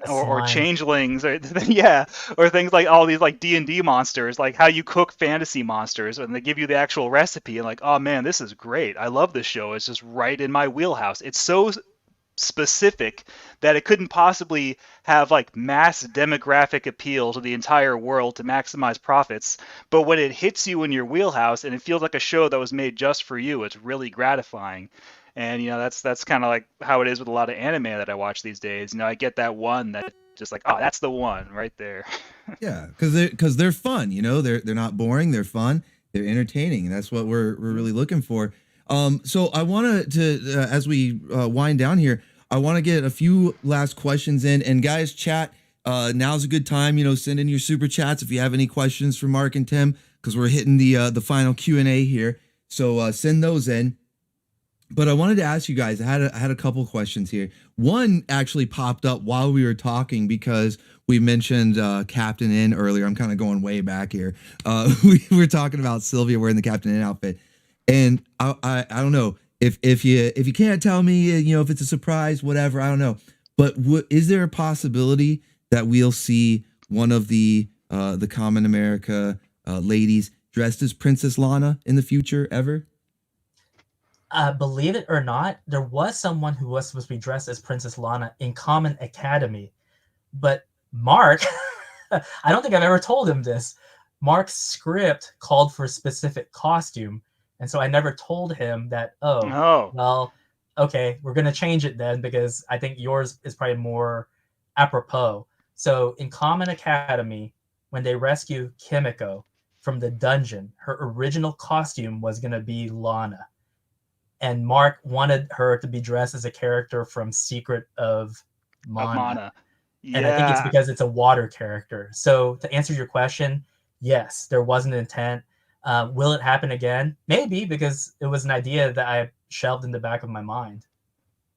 But Mark, this is your first time hearing that. That was your original. Oh, okay. So now I'm finding out that everything's my fault. It is. Yeah. What a bombshell. Yeah, I mean, so I had picked out the so in Common Academy there's a story arc that's a parody of fantasy RPGs. JRPGs, and so I had and in every story arc of Common Academy, the characters will do a costume change, and they'll wear costumes that are Easter eggs from video games or other source material. And the game in Common Academy for the readers is to try and identify what the costumes are that they're wearing. Mm-hmm. And in the dungeon, the JRPG arc, I wrote that like, okay, Misha's gonna be dressed like the fighter from Final Fantasy 1, and Carly is gonna be dressed like Kat from Breath of Fire, and then I had the Secret of Mana character for Kimiko. And Tim never told me that he had Princess Lana from Captain N. That would have been funny though. Oh man. Well, like you said, sometimes you do those one-off images. They're like on the Waku Waku Wednesday comics sometimes, or just like a random Twitter post would even suffice. But I don't even know. I don't know what I would give up for like an image of the Kamen Corps dressed as Saturday morning waifus. Princess Lana, Hannah Dundee from Cadillacs and Dinosaurs. You know that outfit? You know that character? Yeah, that show. That show is really underrated. It was actually. Oh, pretty good. it's so underrated. In the comic that it's based on by Marv Wolfman. Was it? No, it wasn't Wolfman. Yeah. It was an indie comic. I remember that, but yeah, it had a really good beat 'em up Schultz, Mark side-scroller Schultz. game too. I don't know why I said Marv Wolfman. Mark Schultz. But yeah, like the comic was great, the cartoon was great, and that outfit iconic from Hannah Dundee. I would love to see Misha could probably rock that. I don't know, maybe Carly, any of them. Yeah, with the really. She has like the blouse that's tied off at the waist. It's red. Yeah, that was a really good outfit. yeah. So some Cadillacs and Dinosaurs, Captain N. I'm trying to think of other ones because the Cadillacs and Dinosaurs actually had a game too. So if you're trying to stick with the game theme, I'm trying to think of other ones. But that would be awesome. I don't know. Princess Lana because while we were talking about it earlier, that popped in my head. I'm like, I can't forget to mention this. I'll I tell you what I do like is I like the Zelda's outfit in the Captain N cartoon. Yes, she had the midriff outfit. The midriff outfit, right?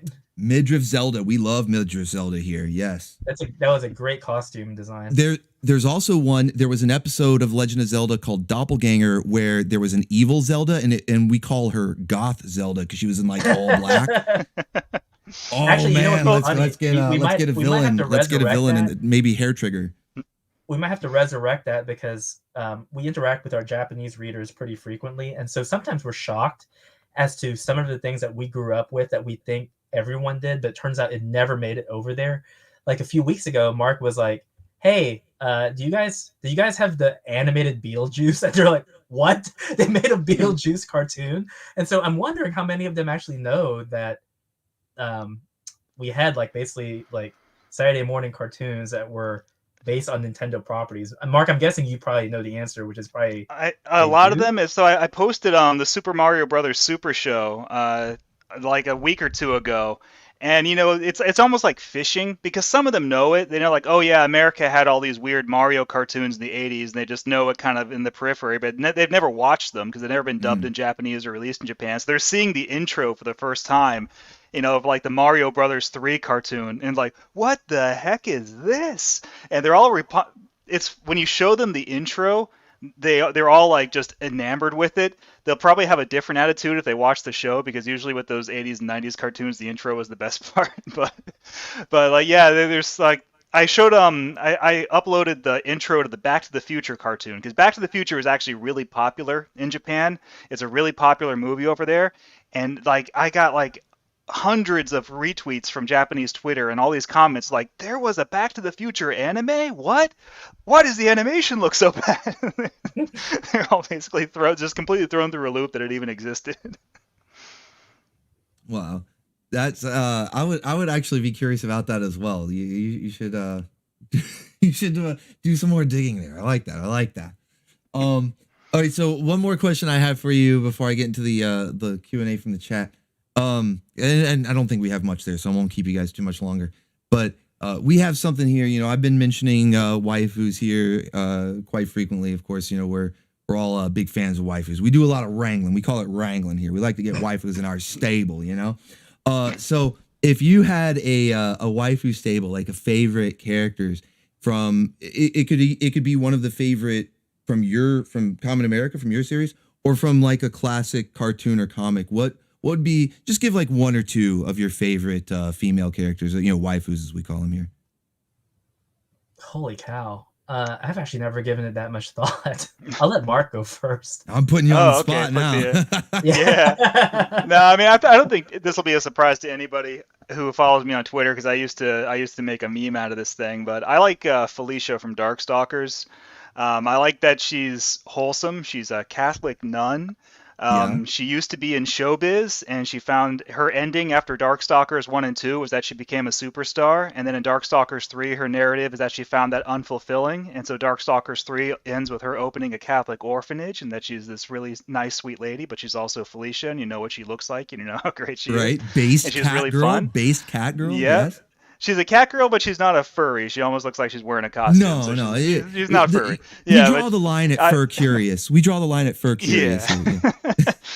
She looks like she's wearing cosplay, but yeah, I like Felicia. I like her as a character. I like her in the games, in the Darkstalkers games. She's really fun because she's a really fast, manic character. She does that Tasukite special move where all the other Felicias will jump in and beat up and curb stomp the character. I always thought that was really funny. So I like her. If I had to wrangle one waifu, it would be Felicia. I used to do this thing where I would take get her in your stable. Get her in your stable. I got to get back to right. doing it. I got too busy, but I used to do this thing where every single day I would take a Heathcliff comic strip and I would replace Heathcliff with Pocket Fighter's Felicia. And I did that for like 6 months every single day. And people really liked that. I just ended up getting too busy doing Common America scripts. I didn't have time to do it anymore. But that was really fun. So I like that character. Cat girl supremacy. Yeah. Yeah. So I don't know if this counts because, like I said, I've never had like a waifu stable. I just remember as a kid, there were just female characters I really liked. And I think it kind of influenced later on, like the aesthetic that I look at in terms of like what I think of when I think of like a beautiful character. So it was funny because I was having this conversation with our cover artist in our group chat. But when I was a kid, I had a huge crush on Sailor Venus from Sailor Moon. Okay, let's go. Because, and I when did that show come out? I think at the time I was like 12. So she was much older in terms of like relative age. So she's like, 16, I was 12. But long legs, long blonde hair. So I grew up in the South. And so it was not hard finding that type of girl. And so I was able to kind of like, in my mind, I just equated that as that's the girl next door is, these really pretty blonde girls with like long legs, which kind of explains a lot because like in Street Fighter, my favorite character is Cammy because again, it's like long blonde hair, long legs, like she fights. But I would just have to say like those two just in terms of, I guess, what we're looking for. But I don't know if waifu is the correct term to use because there's not a part of me that thinks that they're wife material. But in terms of like a chick that you want to hang out with and go and grab a few drinks with and, just spend some time with, sure, why not? Yeah, we've sort of adopted the term waifu to just be like kind of a catch-all for, like a female character that you really like. I know there are some people that take it a little more serious and no, it's like an actual wife that I want to marry or whatever. But well, let's go back and talk about this briefly then. When I was a kid, I liked RC from the Transformers.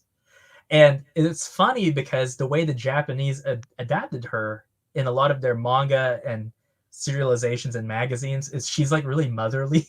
So yeah.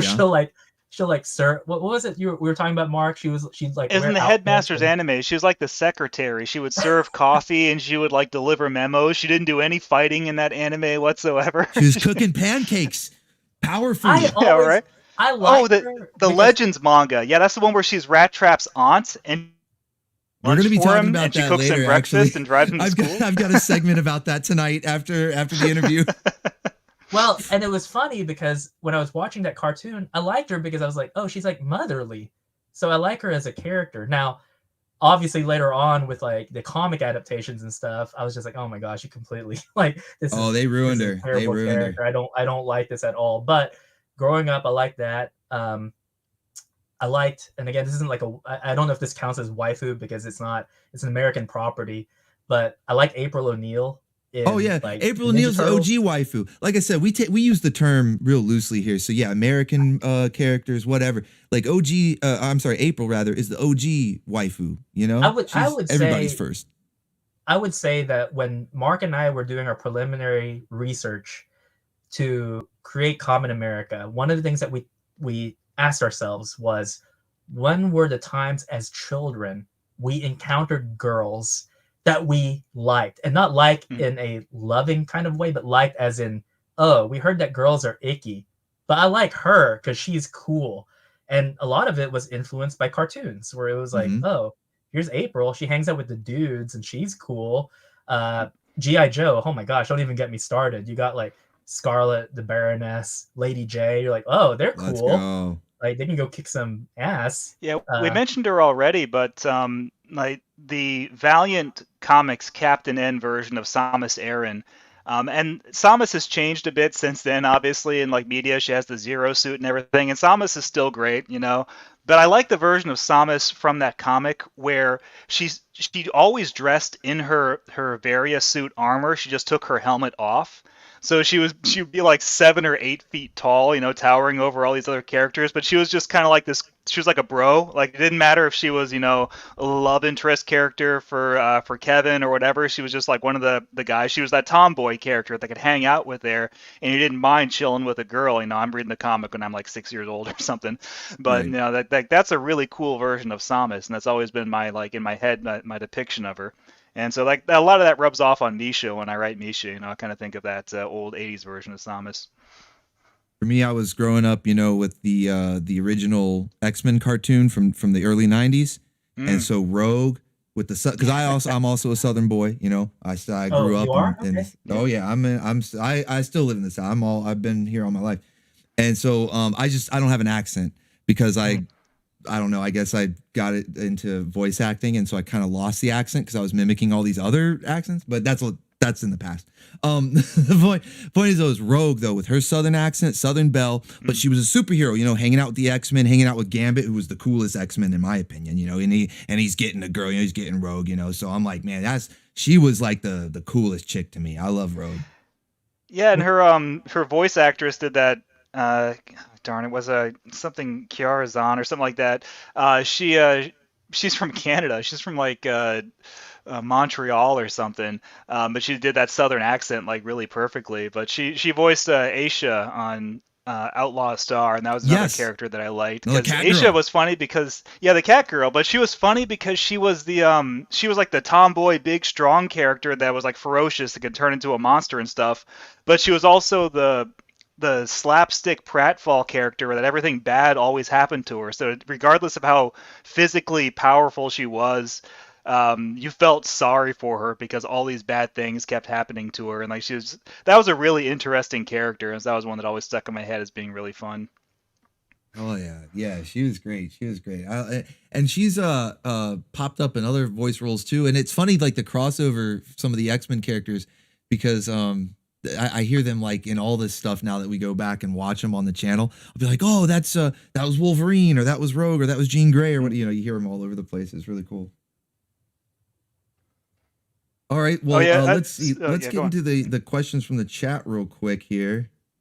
I only have a couple, I think. Let me refresh the page. Make sure.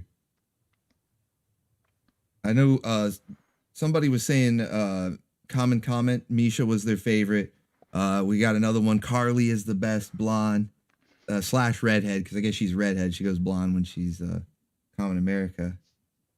And then Tavern Spool's got a question here. He says, I'm probably one of the only Baconeers that hasn't read anything yet. Where would be a good website to read it online? So you can go on Amazon, and the best bang for your buck is going to be the Omnibus, which is volumes 1 through 4. And it's a lot because all four of those volumes combined into one omnibus is looking at about 200 and change pages. Full color. It's a max size format, so it's like each page is 8.5 by 11, so larger than standard size comic. If you want to read something for free, you can go on Webtoon, and we have Kamen America, the web series. The only problem with that is that series is basically side stories that complement the main saga. So there are some times where you might be a little bit lost because we make references to things that happen in the books, even though in the beginning we tried to play catch up so that we put in enough information so that you don't get too confused with what's going on. But I would say that it's the best place to start is that omnibus, which is volumes 1 through 4. And again, that's on Amazon. If you have a little bit of money and you want to upgrade it, you can go on iconiccomics.com and you can buy the hardcover version. If you have trouble remembering all of this, just go to commonamerica.com, and we actually have an itemized list of all the places that you can find our books. It's not too difficult. Simple Google search will bring up all the possibilities that you have. Cool. Yeah, that's, and the omnibus is actually how I started. I think it had just, the first 4 volume one had just come out, because I remember getting volume 5 as an individual, like waiting for it, because, you know, when I got through the omnibus, I'm like, I need to know what happens next. So that's around when I came in, around that time, somewhere between volume 4 and 5. And that, I would recommend that. That's a great way. Those first 4 volumes are actually like, they're a nice sort of succinct story arc, where you'll get enough of an introduction without leaving too much hanging, but there's still plenty to go on where you're like, yeah, I'm going to want more. And it just gets better and better as it goes. Like you guys, as I was saying more towards the beginning of the stream, you guys have really branched out, done a lot of world building, and there's plenty of humor in there still, but it's there's some epic stuff that happens. There's some tearjerker moments. There's some really good, you know, like I want to, you know, like stand up and salute, like, you know, inspirational type moments. A lot of good stuff all throughout those books. And you're at volume 10 now, is the one that you're about to launch, right? Yeah, that's going to be here in a few weeks. And we are going to have an opportunity to play catch up. But the only unfortunate thing is I think the catch up bundle is an all or nothing. So it's for people who don't have any of the books.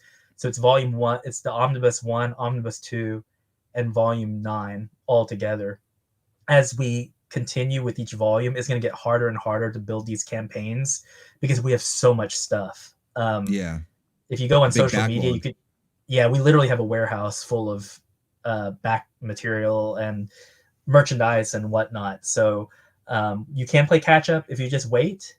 If you want to get volume 10 on the Kickstarter campaign that launches in about 2 or 3 weeks, we are going to offer it at the discount price, which is $25 per omnibus. So you can get basically every single volume for $50 total, plus volume 9, which is an extra $10, plus volume 10, which is an extra $10. Or if you just want to see what it's like, again, just go to Amazon and get the omnibus there. Nice. Awesome, man. Well, thank you. I think that's all the questions I had from chat, because most of them were just commenting on who their favorite character was. So that's cool. That's all the super chats I got. So thank you for that, man. Really appreciate that. I think that's it. Like I just mentioned, you guys are about to do the volume 10 campaign. You're launching that in a couple weeks, right? Yeah. If you go on our social media, Common America, on Twitter at Common America, or on Instagram at Common America, you can find the links pretty easily. We typically refresh our feed so that it's. Do they have a YouTube channel? And if so, what is it? The campaign. We have 2 of them, one on Kickstarter, one on Indiegogo. Sign up, and that way you'll be notified when we go live. We typically give a free gift to the first backers in the first day, which is typically a micro print. However, this time we're thinking about maybe doing something a little bit fancier. We haven't decided yet, but you can look up our reviews. We always deliver on time. I know that a lot of crowdfunding has a bad rep because of people who don't fulfill on time, but we have a perfect track record. We've gone on 6 years and over 16 volumes of work, and we have not been late once. That ties in. I just saw someone in the chat ask this question. What about that rabbit stuff? So that rabbit stuff they're referring to is the sister series to Common America called Black Hops. And it takes place in the same universe as Common America, but you can read both series separately. But sometimes characters will cross in and out from Black Hops to Common America. So if you read Common America and you enjoy it, I recommend checking out Black Hops. That one's also available on iconiccomics.com or on Amazon. That one's a military action book about irradiated animals that go on commando missions to fight monsters called cryptids and take on a terrorist organization called Cryptic. And sometimes characters like after a certain point, Vicky is a character in Black Hops, and sometimes you'll see characters from Black Hops like Bandit Okami and Command Dog and Sawyer show up in Common America. for brief cameos. So if you read Common America and you want a little bit more, check out Black Ops. There's 8 volumes of that out now, or 6 volumes. I'm sorry. There's 6 volumes out, available in 2 omnibus collections. They're both on Amazon and iconiccomics.com. Yeah, I highly recommend Black Ops as well to go along with Common America, because it does add a lot to it. You get more, especially with the villains. You get a lot more. Those of you that have already read it, you might recognize the avatar that I'm using. I know you guys do. I kind of like adopted. I hope you don't mind. I kind of adopted your supervillain as my avatar. I don't mind at all. I think that's a badge of honor, because I'll give. If it wasn't apparent, Apex Moth is loosely based off of Cobra Commander. He's a very megalomaniacal villain. Mm-hmm. And so I was thinking to myself, when we designed this character, I need to create something where I really like Cobra Commander. I don't collect much nowadays, but I do collect Cobra Commander, because as a kid, I always thought, like, this guy is so cool. I know he's the bad guy, but I just think he's awesome. But I think that's a badge of honor, because I like Apex Moth. He's the main bad guy in the Black Ops series. And yeah, he's your avatar too. Yeah, he's become like, I'm got all these different, anytime I see a good angle of him in the comics, I got all these different, like, headshots so I can use.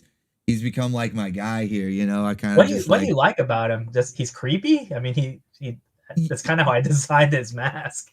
I wanted him to be... that's the thing, is that ever since I was a kid, going back to Star Wars, Batman, anything like that, I've always liked the villain characters. They just appeal to me because they look cool.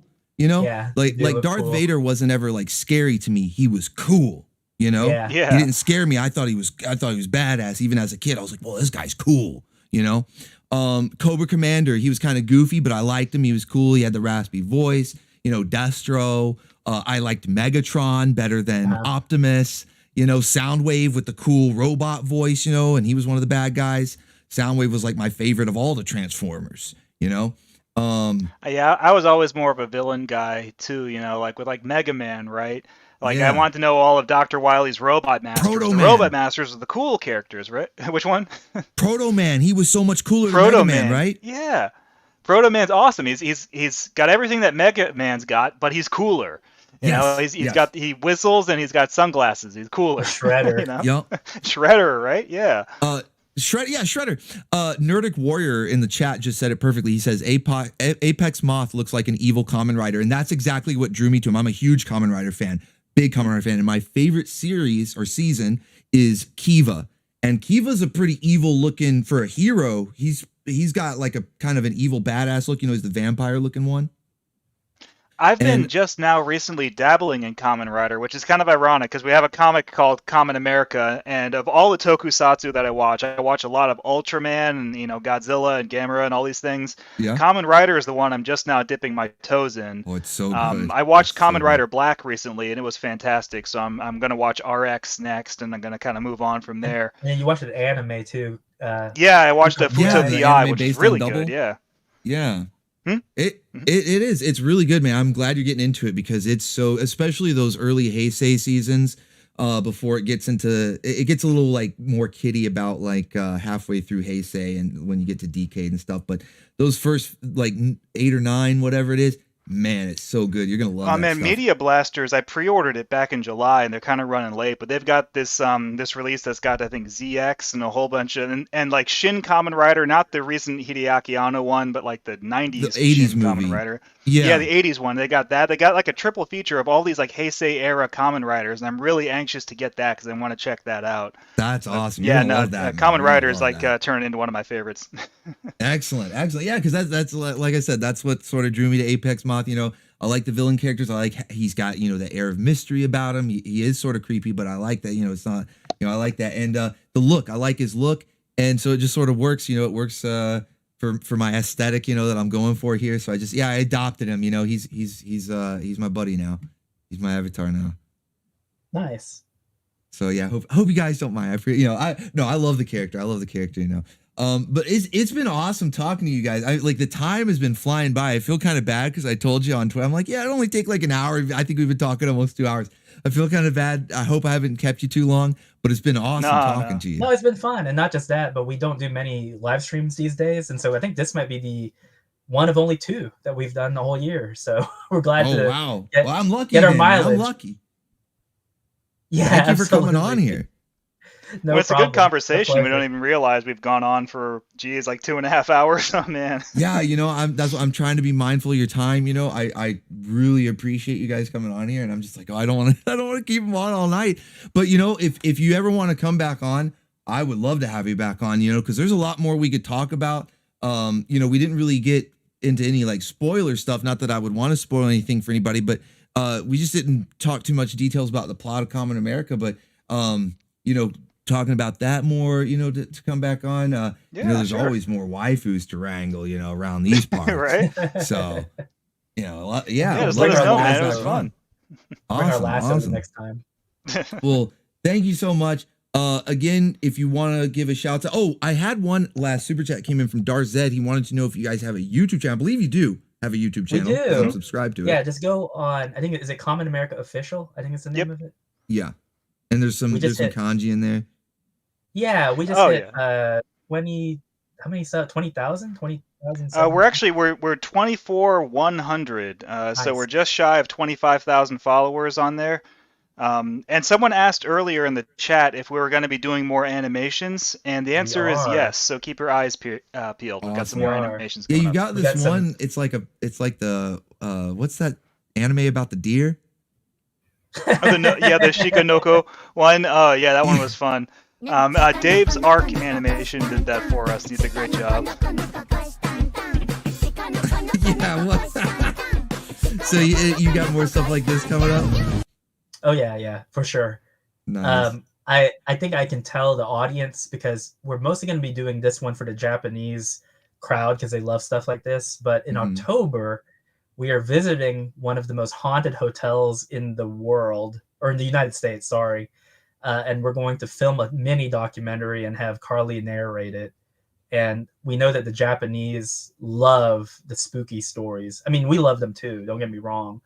But there's one in our neck of the woods, and it's like, well, we got to go up there and film some juicy stuff because this will Oh, yeah, Shouts we out got, Dave's Arc in we the got chat, man. Dave's Arc is the one who animated that, right? Yes. Hey, Dave's Arc, you got some more animation coming up. Awesome, man. I didn't know you were in the chat. Yeah, Thanks shouts for out watching. Dave's Thanks Arc for in the those great chat, man. animation. He did this one recently that was awesome. He did this it was an animation of Carly with her swift sword, which is like a lightsaber, and she was doing the Lion-O Sword of Omens animation, and it looked great. We turned it into a commercial bumper, like it was a Common America 80s cartoon. We put that up there, and that got a whole bunch of hits. Now, Dave's Arc does amazing work. Everyone should follow him and check out his channel. Nice. That's awesome. Yeah. So that is his YouTube channel, the one right there in the chat, Dave's Arc? Yep, that's Dave's account. He's also on Twitter, Dave's Arc. Mm-hmm. But Yeah, he's I done a follow bunch him of on Twitter. animation for us That's too. cool Yeah. to see him in the chat too. Did he do your VTuber? Who did the VTuber stuff? Oh, it was Merryweather Comics. So the really popular webtoon guy, Merryweather, he has a whole media team. And so whoever did his, what was that guy's name? Not Dragon Art. It was, I forget, they have a guy on retainer that they get to do all of the VTuber stuff. But we partnered up and he helped us out with that one. That's cool. Yeah, it's like I've seen some in English, some in Japanese, and it's like there was one showing off some new product that you guys coming out. Yeah, we had a licensing deal in Japan, and we have I don't know how much I can say.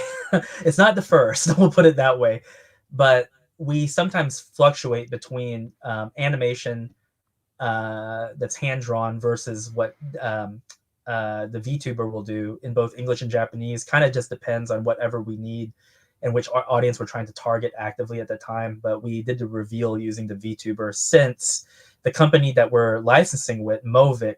It turns out I thought they were one of the largest in Japan. I think they are the largest goods provider in Japan for merchandise. And so we recently had a licensing deal that we did with them that lasted a month. It was highly successful. I got the numbers in on Sunday, and the numbers were really good. So if anyone wants to check that out, they can on our YouTube channel. Unfortunately, the sales period is over for now. That's all I can say. But just be on the lookout. Subscribe to our channel. Trust me, our content is not annoying. we try to update once a week, but our videos are typically less than 3 minutes long. And so we're not going to be wasting your time. We're going to try and entertain you in a very fast paced way. There's a playlist on there that I recommend. It's just called the Short and Fun Common America Video Playlist, and it's almost like you're changing channels through the Common America cable network, and you're just watching these like 10 second to 1 minute video clips of just these random Common America cartoons and videos. And it's all just crazy stuff and the kind of things we like to make. Yeah, the Vtubers, the Japanese voice actress. So when we do Vtubers that are promoting things in Japan, like we're doing the Japan Comic Expo in winter, and we're going to have a Japanese edition of Common America that's going to be available there with an exclusive convention exclusive cover by the animation director of the original Sailor Moon anime from the 90s, and so we're really excited about that. But for the promotion for that, the promotional video, we have a Japanese voice actress named Himeno Oto-chan, and she did the voice acting for that. And then we do promotional material in the U.S. Our American voice actress, our English voice actress, is Shilava, who also sings a lot of our songs for us. She sang like Fateful Lightning and all these other great songs for us. And she does the English Common America voice for our VTubers. So we've got 2 voices for Common America. Nice. That's awesome, man. I like hearing both in English and Japanese, especially, I don't know, something about the Japanese VTubers, very charming. So yeah, good stuff, man. Good stuff. All right, so definitely, guys, check out their channels, Common America official YouTube channel, Dave's Arc YouTube channel. Lots of cool stuff coming up from these guys. I've got the 9 volumes. I can't wait for volume 10.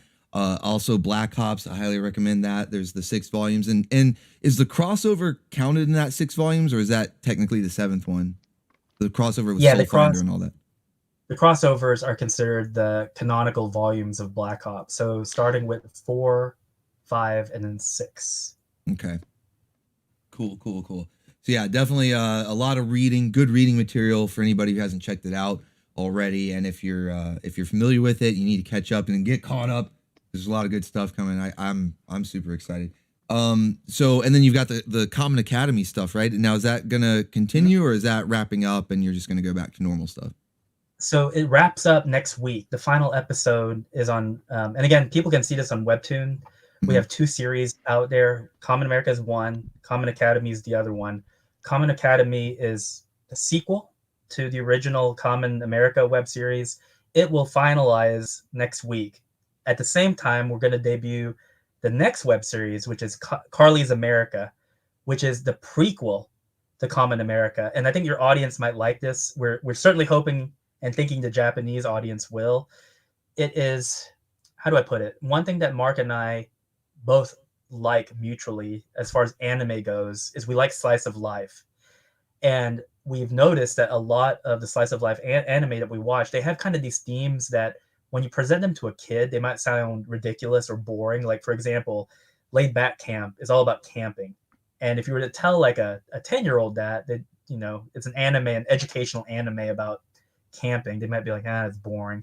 But the more we started watching these, the more we were like, man, this is the good stuff, because they take a concept that might sound dry on paper, but they make it endearing and charming. And so one thing that we had noticed over 3 years of interacting with our Japanese audience is they like learning things about American culture that they might not know, because they can only glean so much from what they take from our media.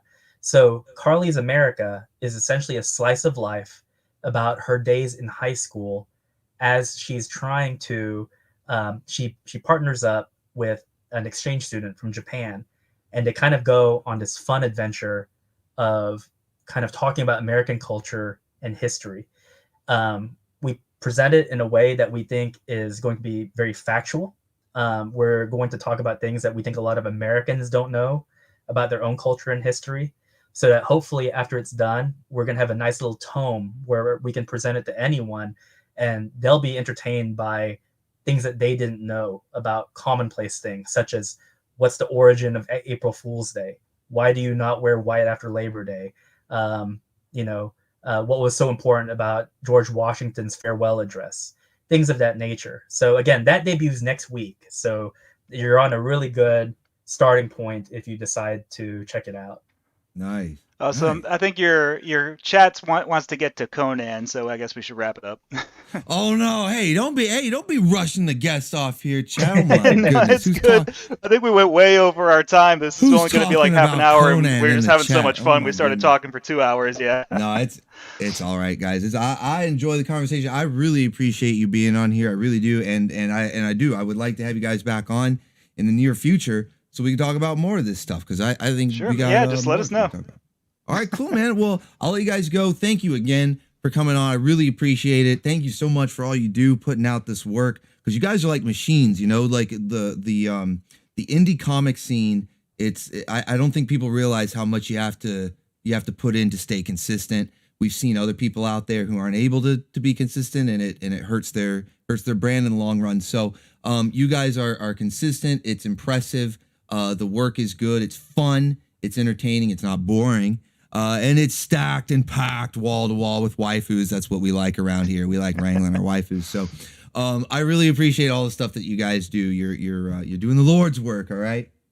Hey, thanks. We're just glad people are reading our stuff. Thanks, guys. Thanks. Well, God bless you both.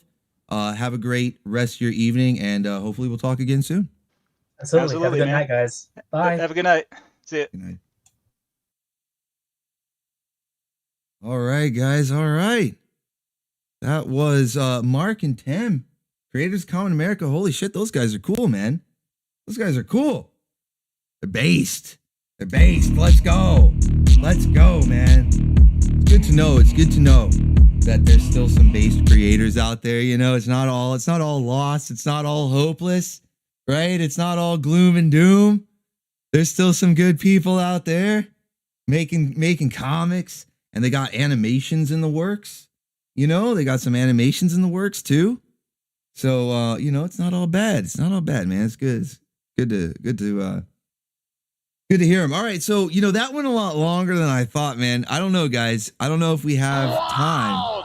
Let's go, Reverb. Get a super The kick. reason We that gotta Universal get is those kicking Disney's waifus ass on is the- because Disney tried to keep all of their techs in a kind of condo park, as well as have them train their woke hires, or try to, in order to inflate their DEI numbers. Exactly, man. Exactly. Fucking DEI. Fuck that shit. That's one thing you don't have to worry about in KAMEN America. They don't have any DEI stuff. I think you can tell now. They're not gonna have any of that stuff going on in those books. You never have to worry about that. It's good shit, man. It's good shit. I recommend, you know, it's got the Orbital Bacon stamp of approval. You should know by now. I try to hide my power level, okay? I can't reveal exactly how based I am, or I would probably be kicked off of YouTube, all right?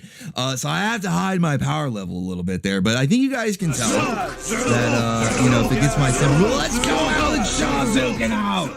I saw you got a Zook background perfect while he is going off. Let's go. Let's go.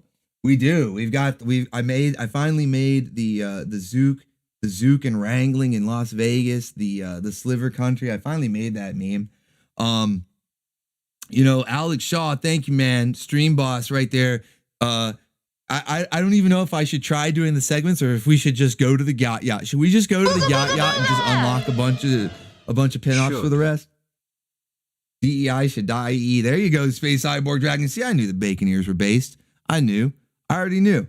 I knew the Bim Bams, the Flum Bums were based. Base Bosch, Bish Bosch based. I don't know. I can't think of anything, right? But you know, I already knew. And that's why you guys would enjoy those guests.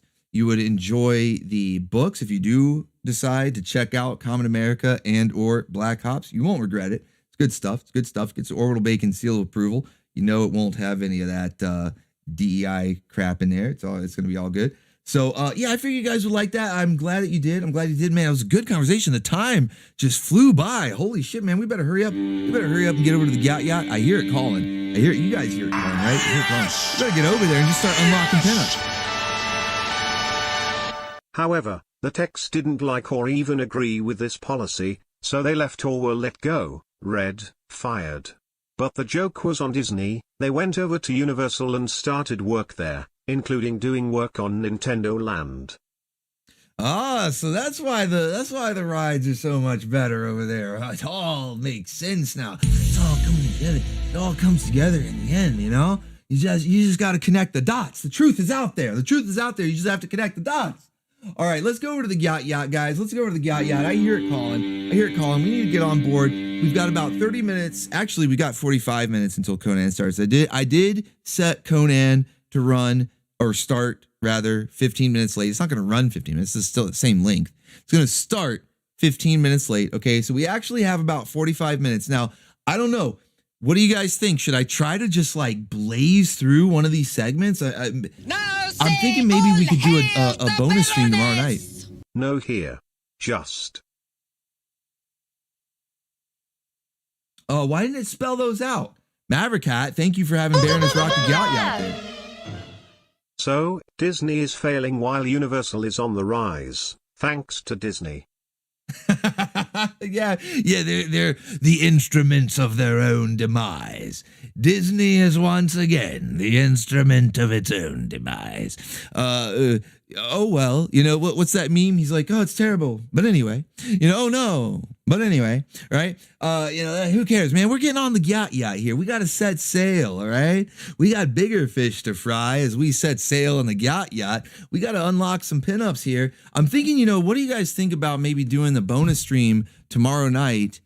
Early, obviously, or a lot earlier before the anime grindhouse. That starts at midnight, but like 8 o'clock, maybe 9 o'clock. Do a stream tomorrow night and go through the segments because I don't know. I don't want to keep you guys up all night, or either that, or we could just try to rush. I don't know, but we'll at least get to the pinups. You guys have really been supporting. I appreciate it. We're gonna get to some pinups here. We're on board the Gyat. Let's go over. First of all, let's see where you're at. You had unlocked 1 meter already. Let's see where this one is going to go because we Alex Shaw is zooking out. We had some support coming in during the interview. So let's see. Let's hit that music, and let's see where the meter's going. I don't think it's going to stop anytime soon. Get out of Sliver Country. Oh, no, we're not stopping in Sliver Country. Oh, no, we're keeping going. Okay. All right. So you filled another meter and halfway to the next one. Stack it up. Waifus go whack for the stack, all right? The waifus go whack for the stack. All right, so let's unlock some pinups here. You guys have been doing good. We got the first one you unlocked before the interview, but we just didn't get to it in time. So the first one here, we have a special guest appearance from Ambus. He's an artist. We've seen him a couple times before, but he's not like an official artist. Not like Master Godai or Oda Cat or Master Kraken. Maybe he could be. Maybe he could join on board officially, but so far he's still sort of like a guest artist. But I think you guys like him. You guys have told me some people say he's, better than somebody. I don't know. But first up, we got from Ambus. This one was requested by a previous stream boss. We have Rowan from Prince Valiant. Now, of course, we had to update her outfit a little bit, okay? We had to update her outfit a little bit so that it was compliant with the Orbital Station dress code. Because, she's a great waifu. She's dummy thick. Her cake is infamous. It's renowned, okay? Her cake is renowned throughout the land because it has felled kingdoms. So thick is her cake, you see, that it has felled entire kingdoms. Castle walls have fallen under the might of her cake, you see. All right, Rowan is indeed dummy thick. Thrice approved is her cake throughout the land, all right? But we had to update her outfit to be compliant with Orbital Station dress code. So we've got the mini skirt, we've got the midriff, and you may not be able to see it. Maybe a little bit. The wind is blowing. Maybe on a good breezy day. If Kitty's been doing his job, we can see that she matches all the criteria for the Orbital Station dress code. If you know what I'm saying. Nudge, nudge, wink, wink. Say no more. So, what do you guys think? Thrice approved? Do we like Rowan here? One's up. What do you guys think, chat? One's up if she's approved. 2 if she's not for you. Do you approve of this waifu? Thrice approved? Is this cake so dummy thick? Is she gonna fell your castle walls? Do you know what I mean? Is she gonna fell your castle wall, chat? One's up if this waifu's approved. 2 if she's not for you, okay? One's up if she's approved. 2 if she's not for you. Let's see if she can fell the castle walls of the chat here. Let's see if it'll happen. I'm seeing a lot of ones. There's no mistake. The legends are true. The legends are true, okay? Her cake cannot be contained. Your castle walls will fall before this waifu. The legends are true. The legends are true. It's all ones in the chat. That's what I like to see. All right, let's go. Let's go. Okay, I think you guys like this waifu. Waifu approved. Let's go. Let's on to the next one. All right, next up, we've got, you've already unlocked it, and this one's a twofer. Okay, this one's a twofer. You've already unlocked it, and you're halfway to the next one. Halfway there.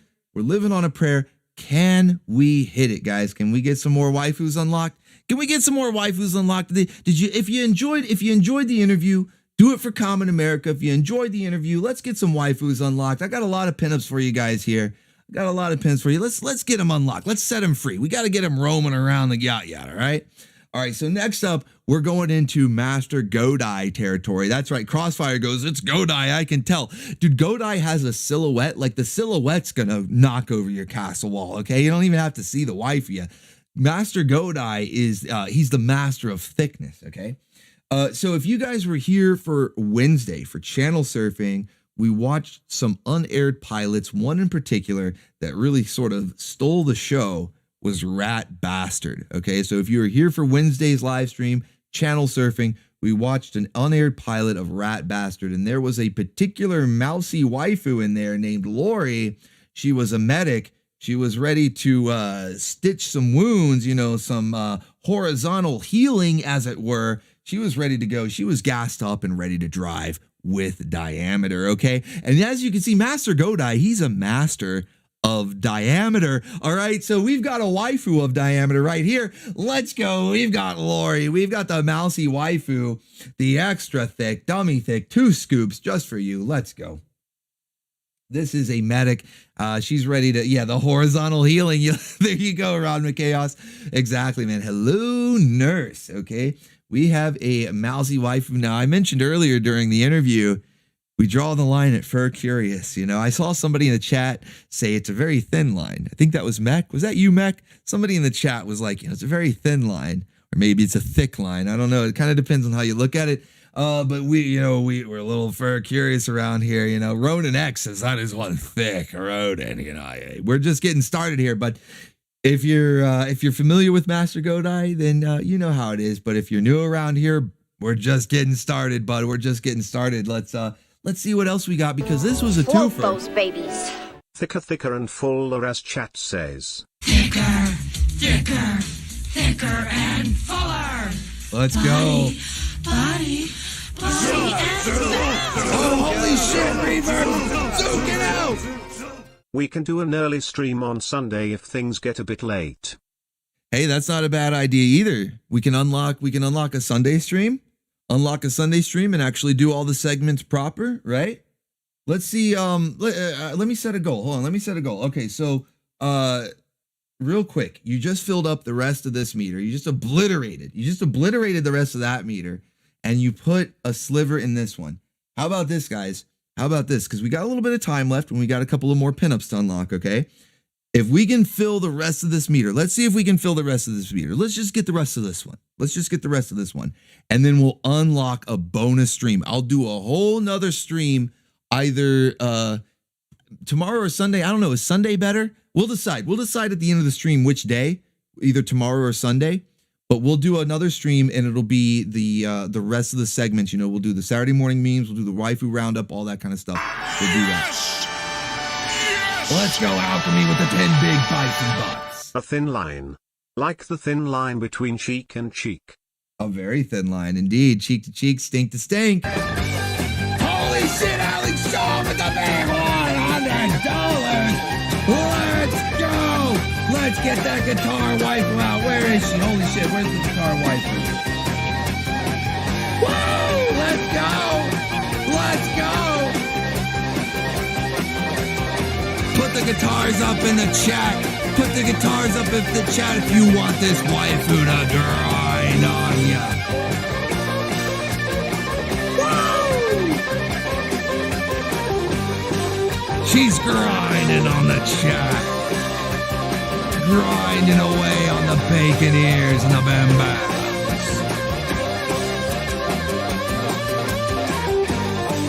Pour that swing champagne.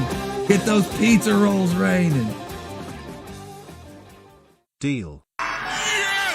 It's a deal. Shut up and take my Bison bucks. All right then. I'm going. Let's go. All right, so that just obliterated that meter. Holy shit. I'm just waiting for the channel surfing topic. All right. We'll reveal that too. All right. Thank you, man. Holy shit. All right. Well, that settles that then. We're doing an extra stream, guys. We're doing a bonus stream. I'm not, look, no days off. And that's fine by me. No days off. I can handle it, guys. Let's do it. All right. Let's do it. Okay. Let's unlock some more meters. Some more pinups rather. You already got that one. Shit, what button? I'm hitting the wrong button. There we go.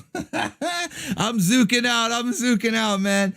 Let's go. All right, so this was a twofer. You don't even, this one, you already got another one. The next one, the freebie right here, we've got Venus de Milo from Ninja Turtles: The Next Mutation. Now, I know the show is pretty jank. A lot of people were like, oh my goodness, this might go beyond cheese. This might even go beyond jank. I don't know what to count Next Mutation as, what to classify it as. It's its own species over there. And Venus de Milo, a lot of people are like, I don't know how I feel about this. The costumes are so jank that even a waifu may not be able to save it. You're really stacked, aren't you? Our new waifu from Master Goddy is a 3 on the furry scale, and for most people, 3 is the furthest they will go. There are 5 levels of furry, and a 3 is the middle ground. Okay, all right, guys, you hear that? Reverb, thank you for clearing that up, man. Stocked and packed there. Waifus go whack for the stock. And you see, he just clarified. We take it to level 3. We take it to level 3, and then we ease off the pedal there. We ease off the gas there, all right? 5 levels. I didn't know that, though. Man, part of me is like, well, so what's 4 and 5? But no, I don't want to know. All right, so, yes, thank you, though. Thank you, Reverb. I appreciate that. So, yeah, from Master Godai, again, another dummy, thick waifu. And like I was saying, Ninja Turtles: The Next Mutation, it might be beyond cheese. It might even be beyond jank. So much so that even a waifu isn't enough to save the show. There was even a vampire waifu. I don't know if it was enough to save the show. But Master Godai, he comes in clutch. He says, you know what? I've got 2 scoops of dummy thickness. I can turn anything around here. Let's go. So we've got Venus de Milo from Ninja Turtles: The Next Mutation. And I approve. Swing. This one, I think it's good. I think we're good to go.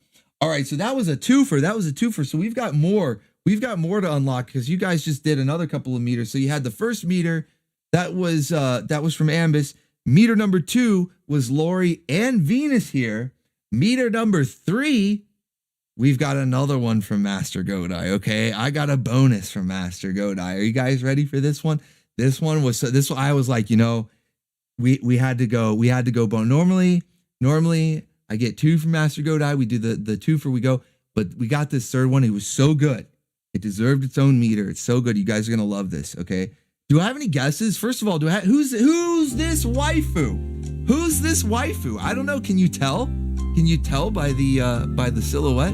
Who's this waifu? Name that waifu on chat. Can you guess who it is? I want to see if anybody can guess. Sometimes people are really good. It surprises me how good you guys are at being able to guess these. Lady J, Janine, Prince of the Abyss. How does he do it? How does Prince? Some of you guys are really good. Dot and Matrix. You guys are good. You guys, Alchemy. You guys are good. I don't know how you do it. Like some of the silhouettes are pretty obvious. Like some of them, they make sense. But this one in particular, I'm impressed. I don't know how you did it. Was it because of the haircut? And we just watched Reboot. Maybe you know it was subconscious in your brain. I don't know. But there you guys go. We got a nice one here. George Washington. Furry levels. 1 is human with animal ears. 2 is mostly human with animal attributes. 3 is full furry. 4 is more animal-like posture and anatomy. 5 is a friggin' animal. 5 is a friggin' animal. Okay, if 5 is fucked up, then there shouldn't be a level 5. I should stop at 4. I mean, 4 sounds like it's really going too far. If 3 is a full-blown furry, I'm kind of shocked that we're even going to level 3 then. Well, I guess that's where we draw the line, you know, fur curious, whatever. But damn, holy shit, man. Some sick shit out there, you know. Some sick shit out there, but let's focus on this. We got a nice pinup here. We had some nice fur curious pinups there from Master Godai, and here we have Dot. What is Dot? I mean, she's not. I guess she's human-ish, humanoid, because she's like a program, right? She's a program. I don't know what she is. Is Dot a furry? Dot, you know what, guys? Dot makes you a furry. Let's go. You know, Dot. She's not. I don't know. She's a sprite. She's a sprite. There you go. All right. You're pixel curious or something. I don't know. But this one was really good. Like I said, Master Godai, he's always knocking out of the park. He's one of my new favorite artists here. He's the newest official artist, regular on the team Orbital Station, joining Master Kraken and Odacat. And he's risen to the tanks. The dummy thick tanks, man. She can roll over me with those treads. No, the ranks. I'm sorry, he's risen the ranks, and he's one of my favorite artists right now. And that's what I'm saying, man. This dummy thick Dot right here, so good. She deserved her own, man. So that's meter number 3, but you guys have meter number 4 unlocked. So we're now going into Odacat territory. Okay, we're now going into Odacat territory. You've got meter 4 unlocked, rather. This is meter 4. We're going into it. You're halfway to meter 5. I'm kind of shocked. Save some for the bonus stream, right? But we've got one from Odacat here. I'm pretty sure you know who it is. I'm not even gonna ask. You know who it is. Get on board the BOOGA train, guys. Get on board the BOOGA train, because we have Diana from Odacat. This one was requested. This was a special request from a previous stream boss. We have Diana here. Now, she's all grown up, but apparently the Furkini, it did not grow up with her. Either that, or maybe she put it in the wash. You know, fur shrinks in the wash, you know. The power of George Washington. Dot is software sexual. There you go, Green Raptor. There you go. I like that one, software sexual. But hey, man, Dot, she puts the RAM in my hard drive, all right? She puts the RAM in my hard drive. But yeah, so we got Diana here, man. Special request from a previous stream boss. And yeah, you got to watch out for those furkinis, man. They shrink in the wash. They shrink in the dryer. Actually, I think it's the dryer is what does it. You know, you can put them in the wash, but you got to line dry. You got to hang it up. Somebody put her furkini in the dryer. They were in a hurry, and it shrank a little bit. Now we got underboob. We've got extra midriff, and in fact, well, I had to crop it off at the waist there. There's a whole lot of thigh. There's a whole lot of thigh showing, man. It might be a little too close there. So that'll be posted. Full body will be posted in the Discord there. It's actually not that bad. It's not that spicy. Odacat doesn't do full spice. Okay, she cuts it off at the mild, at the medium. All right. But no, it's good stuff. It's not even for the vault. No, BioShock, it's not even for the vault. It'll be in the public Discord. I'm kind of just like talking it up. It's really not that bad, but I wanted it to be enhanced, okay? Enlarged, so that you could notice the detail of the shrunken furkini and see the underboob. I wanted you to be able to appreciate the detail, okay? A very fine woman indeed. Very fine woman. All right, so we have Diana here. Now, next up, you're halfway. You're halfway to the next. And you know what freaks me out about this? Is you guys can probably guess this. If you were able to guess Dot, you can guess this one. All right. This freaks me out because this was Mark's favorite waifu.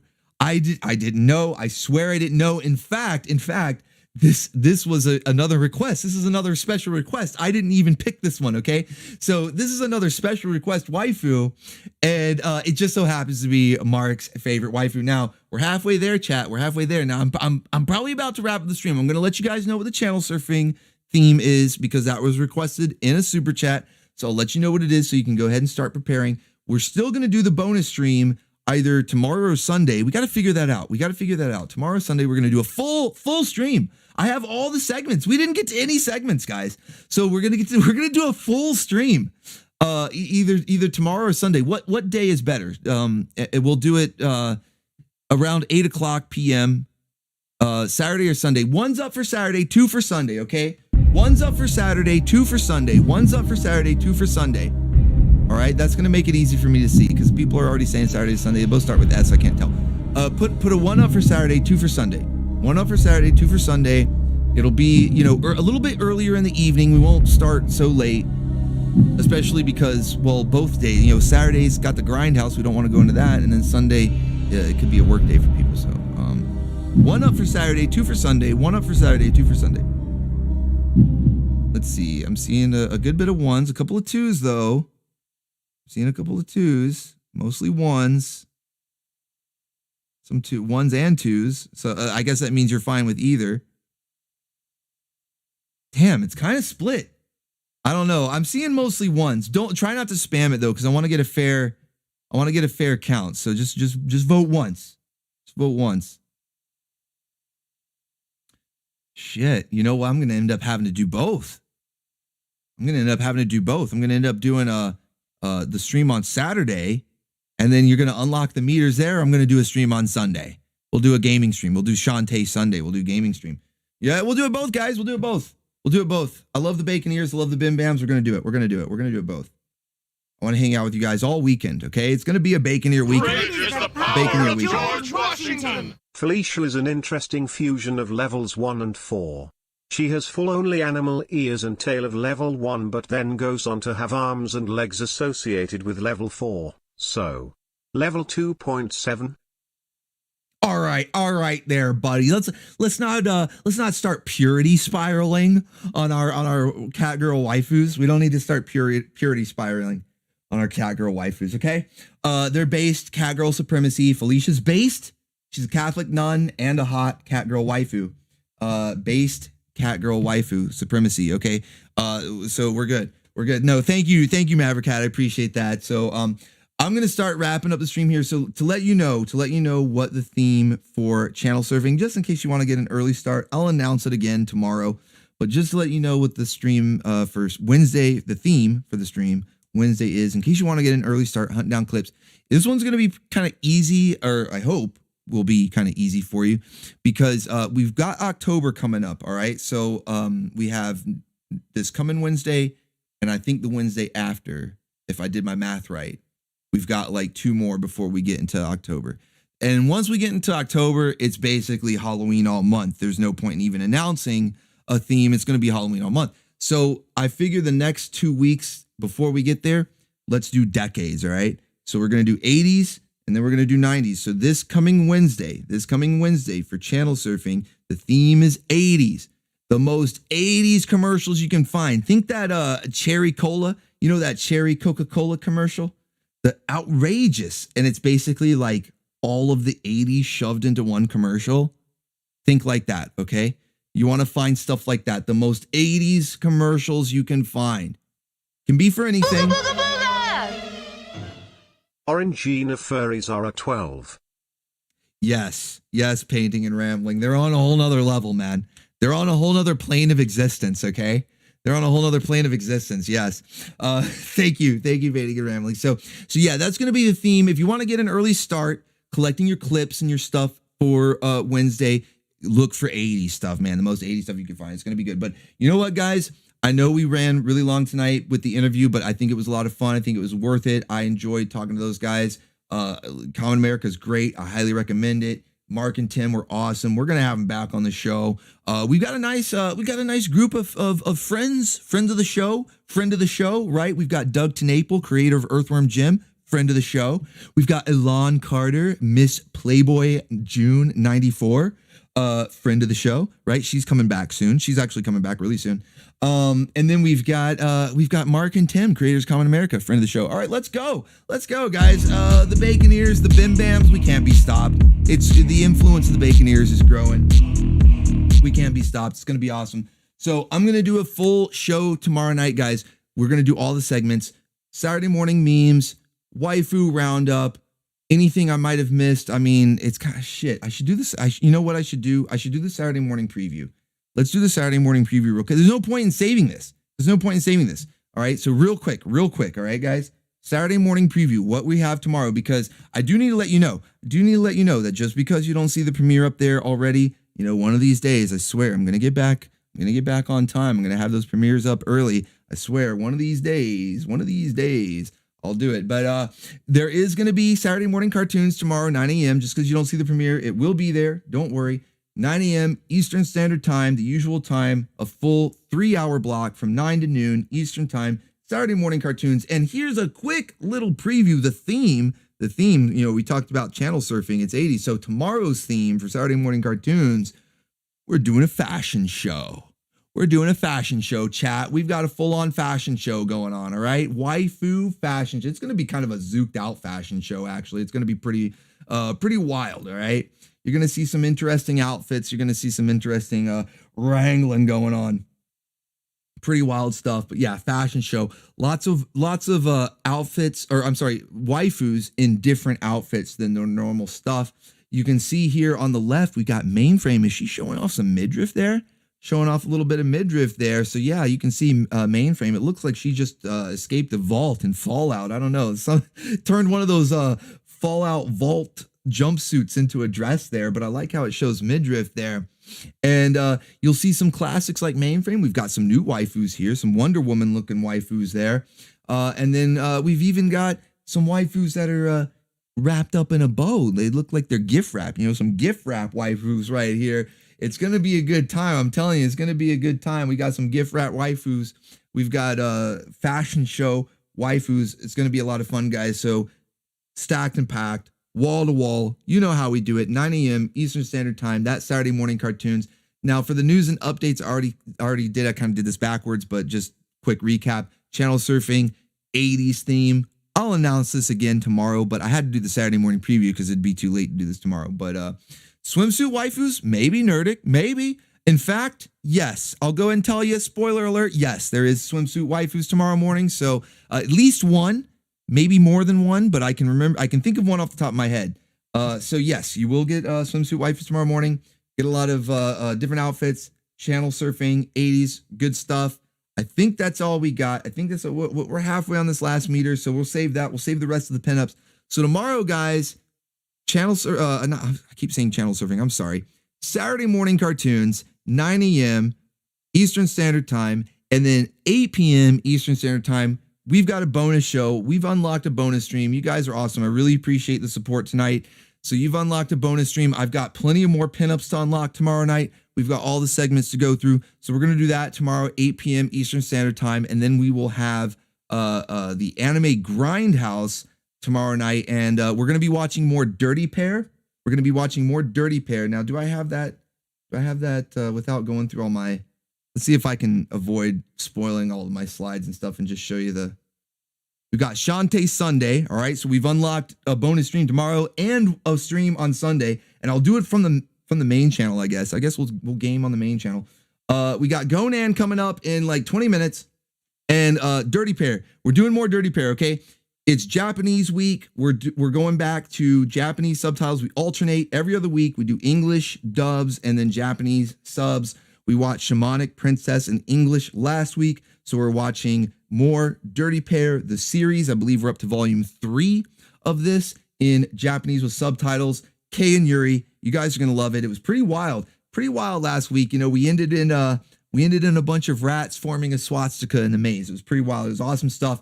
Love KAMEN Yuri, love our waifus. So we're gonna watch more of that. So there's your previews for tomorrow. Now the rest of these slides and segments and everything else that I have. The pinups, the video clips, the memes, everything else, we're saving for tomorrow, okay? So be here tomorrow night, 8 p.m. Eastern Standard Time. We're going to do Sterner Stuff Part 2, all right, guys? I really hope that you've enjoyed the stream. Thank you, each and every one of you, for being here. Thank you so much for all the support tonight, guys, from the Super Chatters. Alex Shaw, Stream Boss, big Stream Boss, man, almost $200. Holy shit. Let me know what waifu you want to see next, man. And I think, and just so you know, I sent you some of your previous special requests to your email. So make sure you got those. Bulma and damn, I can't even remember the other one, man. I'm blanking. I'm sorry, dude. But I sent them out. So you should have them.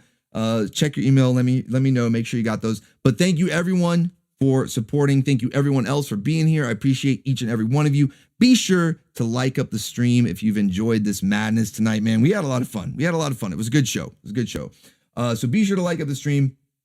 Have a good rest of your night. You got about 15 minutes to Conan, okay? I'm glad I set that buffer. You got about 15 minutes to Conan. Get some snacks, get something to drink. I got to get something to drink, man. My voice is starting to leave me here. Get some Zook, man. Get zooked out. And go head over to Orbital Bacon Bits for Conan. Stay up late. Enjoy that. Otherwise, I hope to see you for Saturday morning cartoons tomorrow and for Sterner Stuff Part 2 tomorrow night. Let's go, guys. You guys are awesome. Let's go. Unlocking these extra streams. I love it. I'm going to spend all weekend with the Baconeers. It's a Baconeer weekend. I love it. Let's go. All right, guys. Have a good rest of your night. In case I don't see you, have a good rest of your weekend. Stay awesome. God bless you all. I'm going to save. Should I save the moment of Zen? Should I say? I think I should save the moment of Zen. It's going to be better tomorrow. Okay. It's going to, trust me. It'll be better tomorrow. We need it. We need it tomorrow. I think we're good. We're good for tonight. All right, guys. Have a good rest of your night. I'll play a Common America video. You know what? Here. I got your moment of Zen. I'll do a different one. We'll play a Common America video. This will be your moment of Zen right here.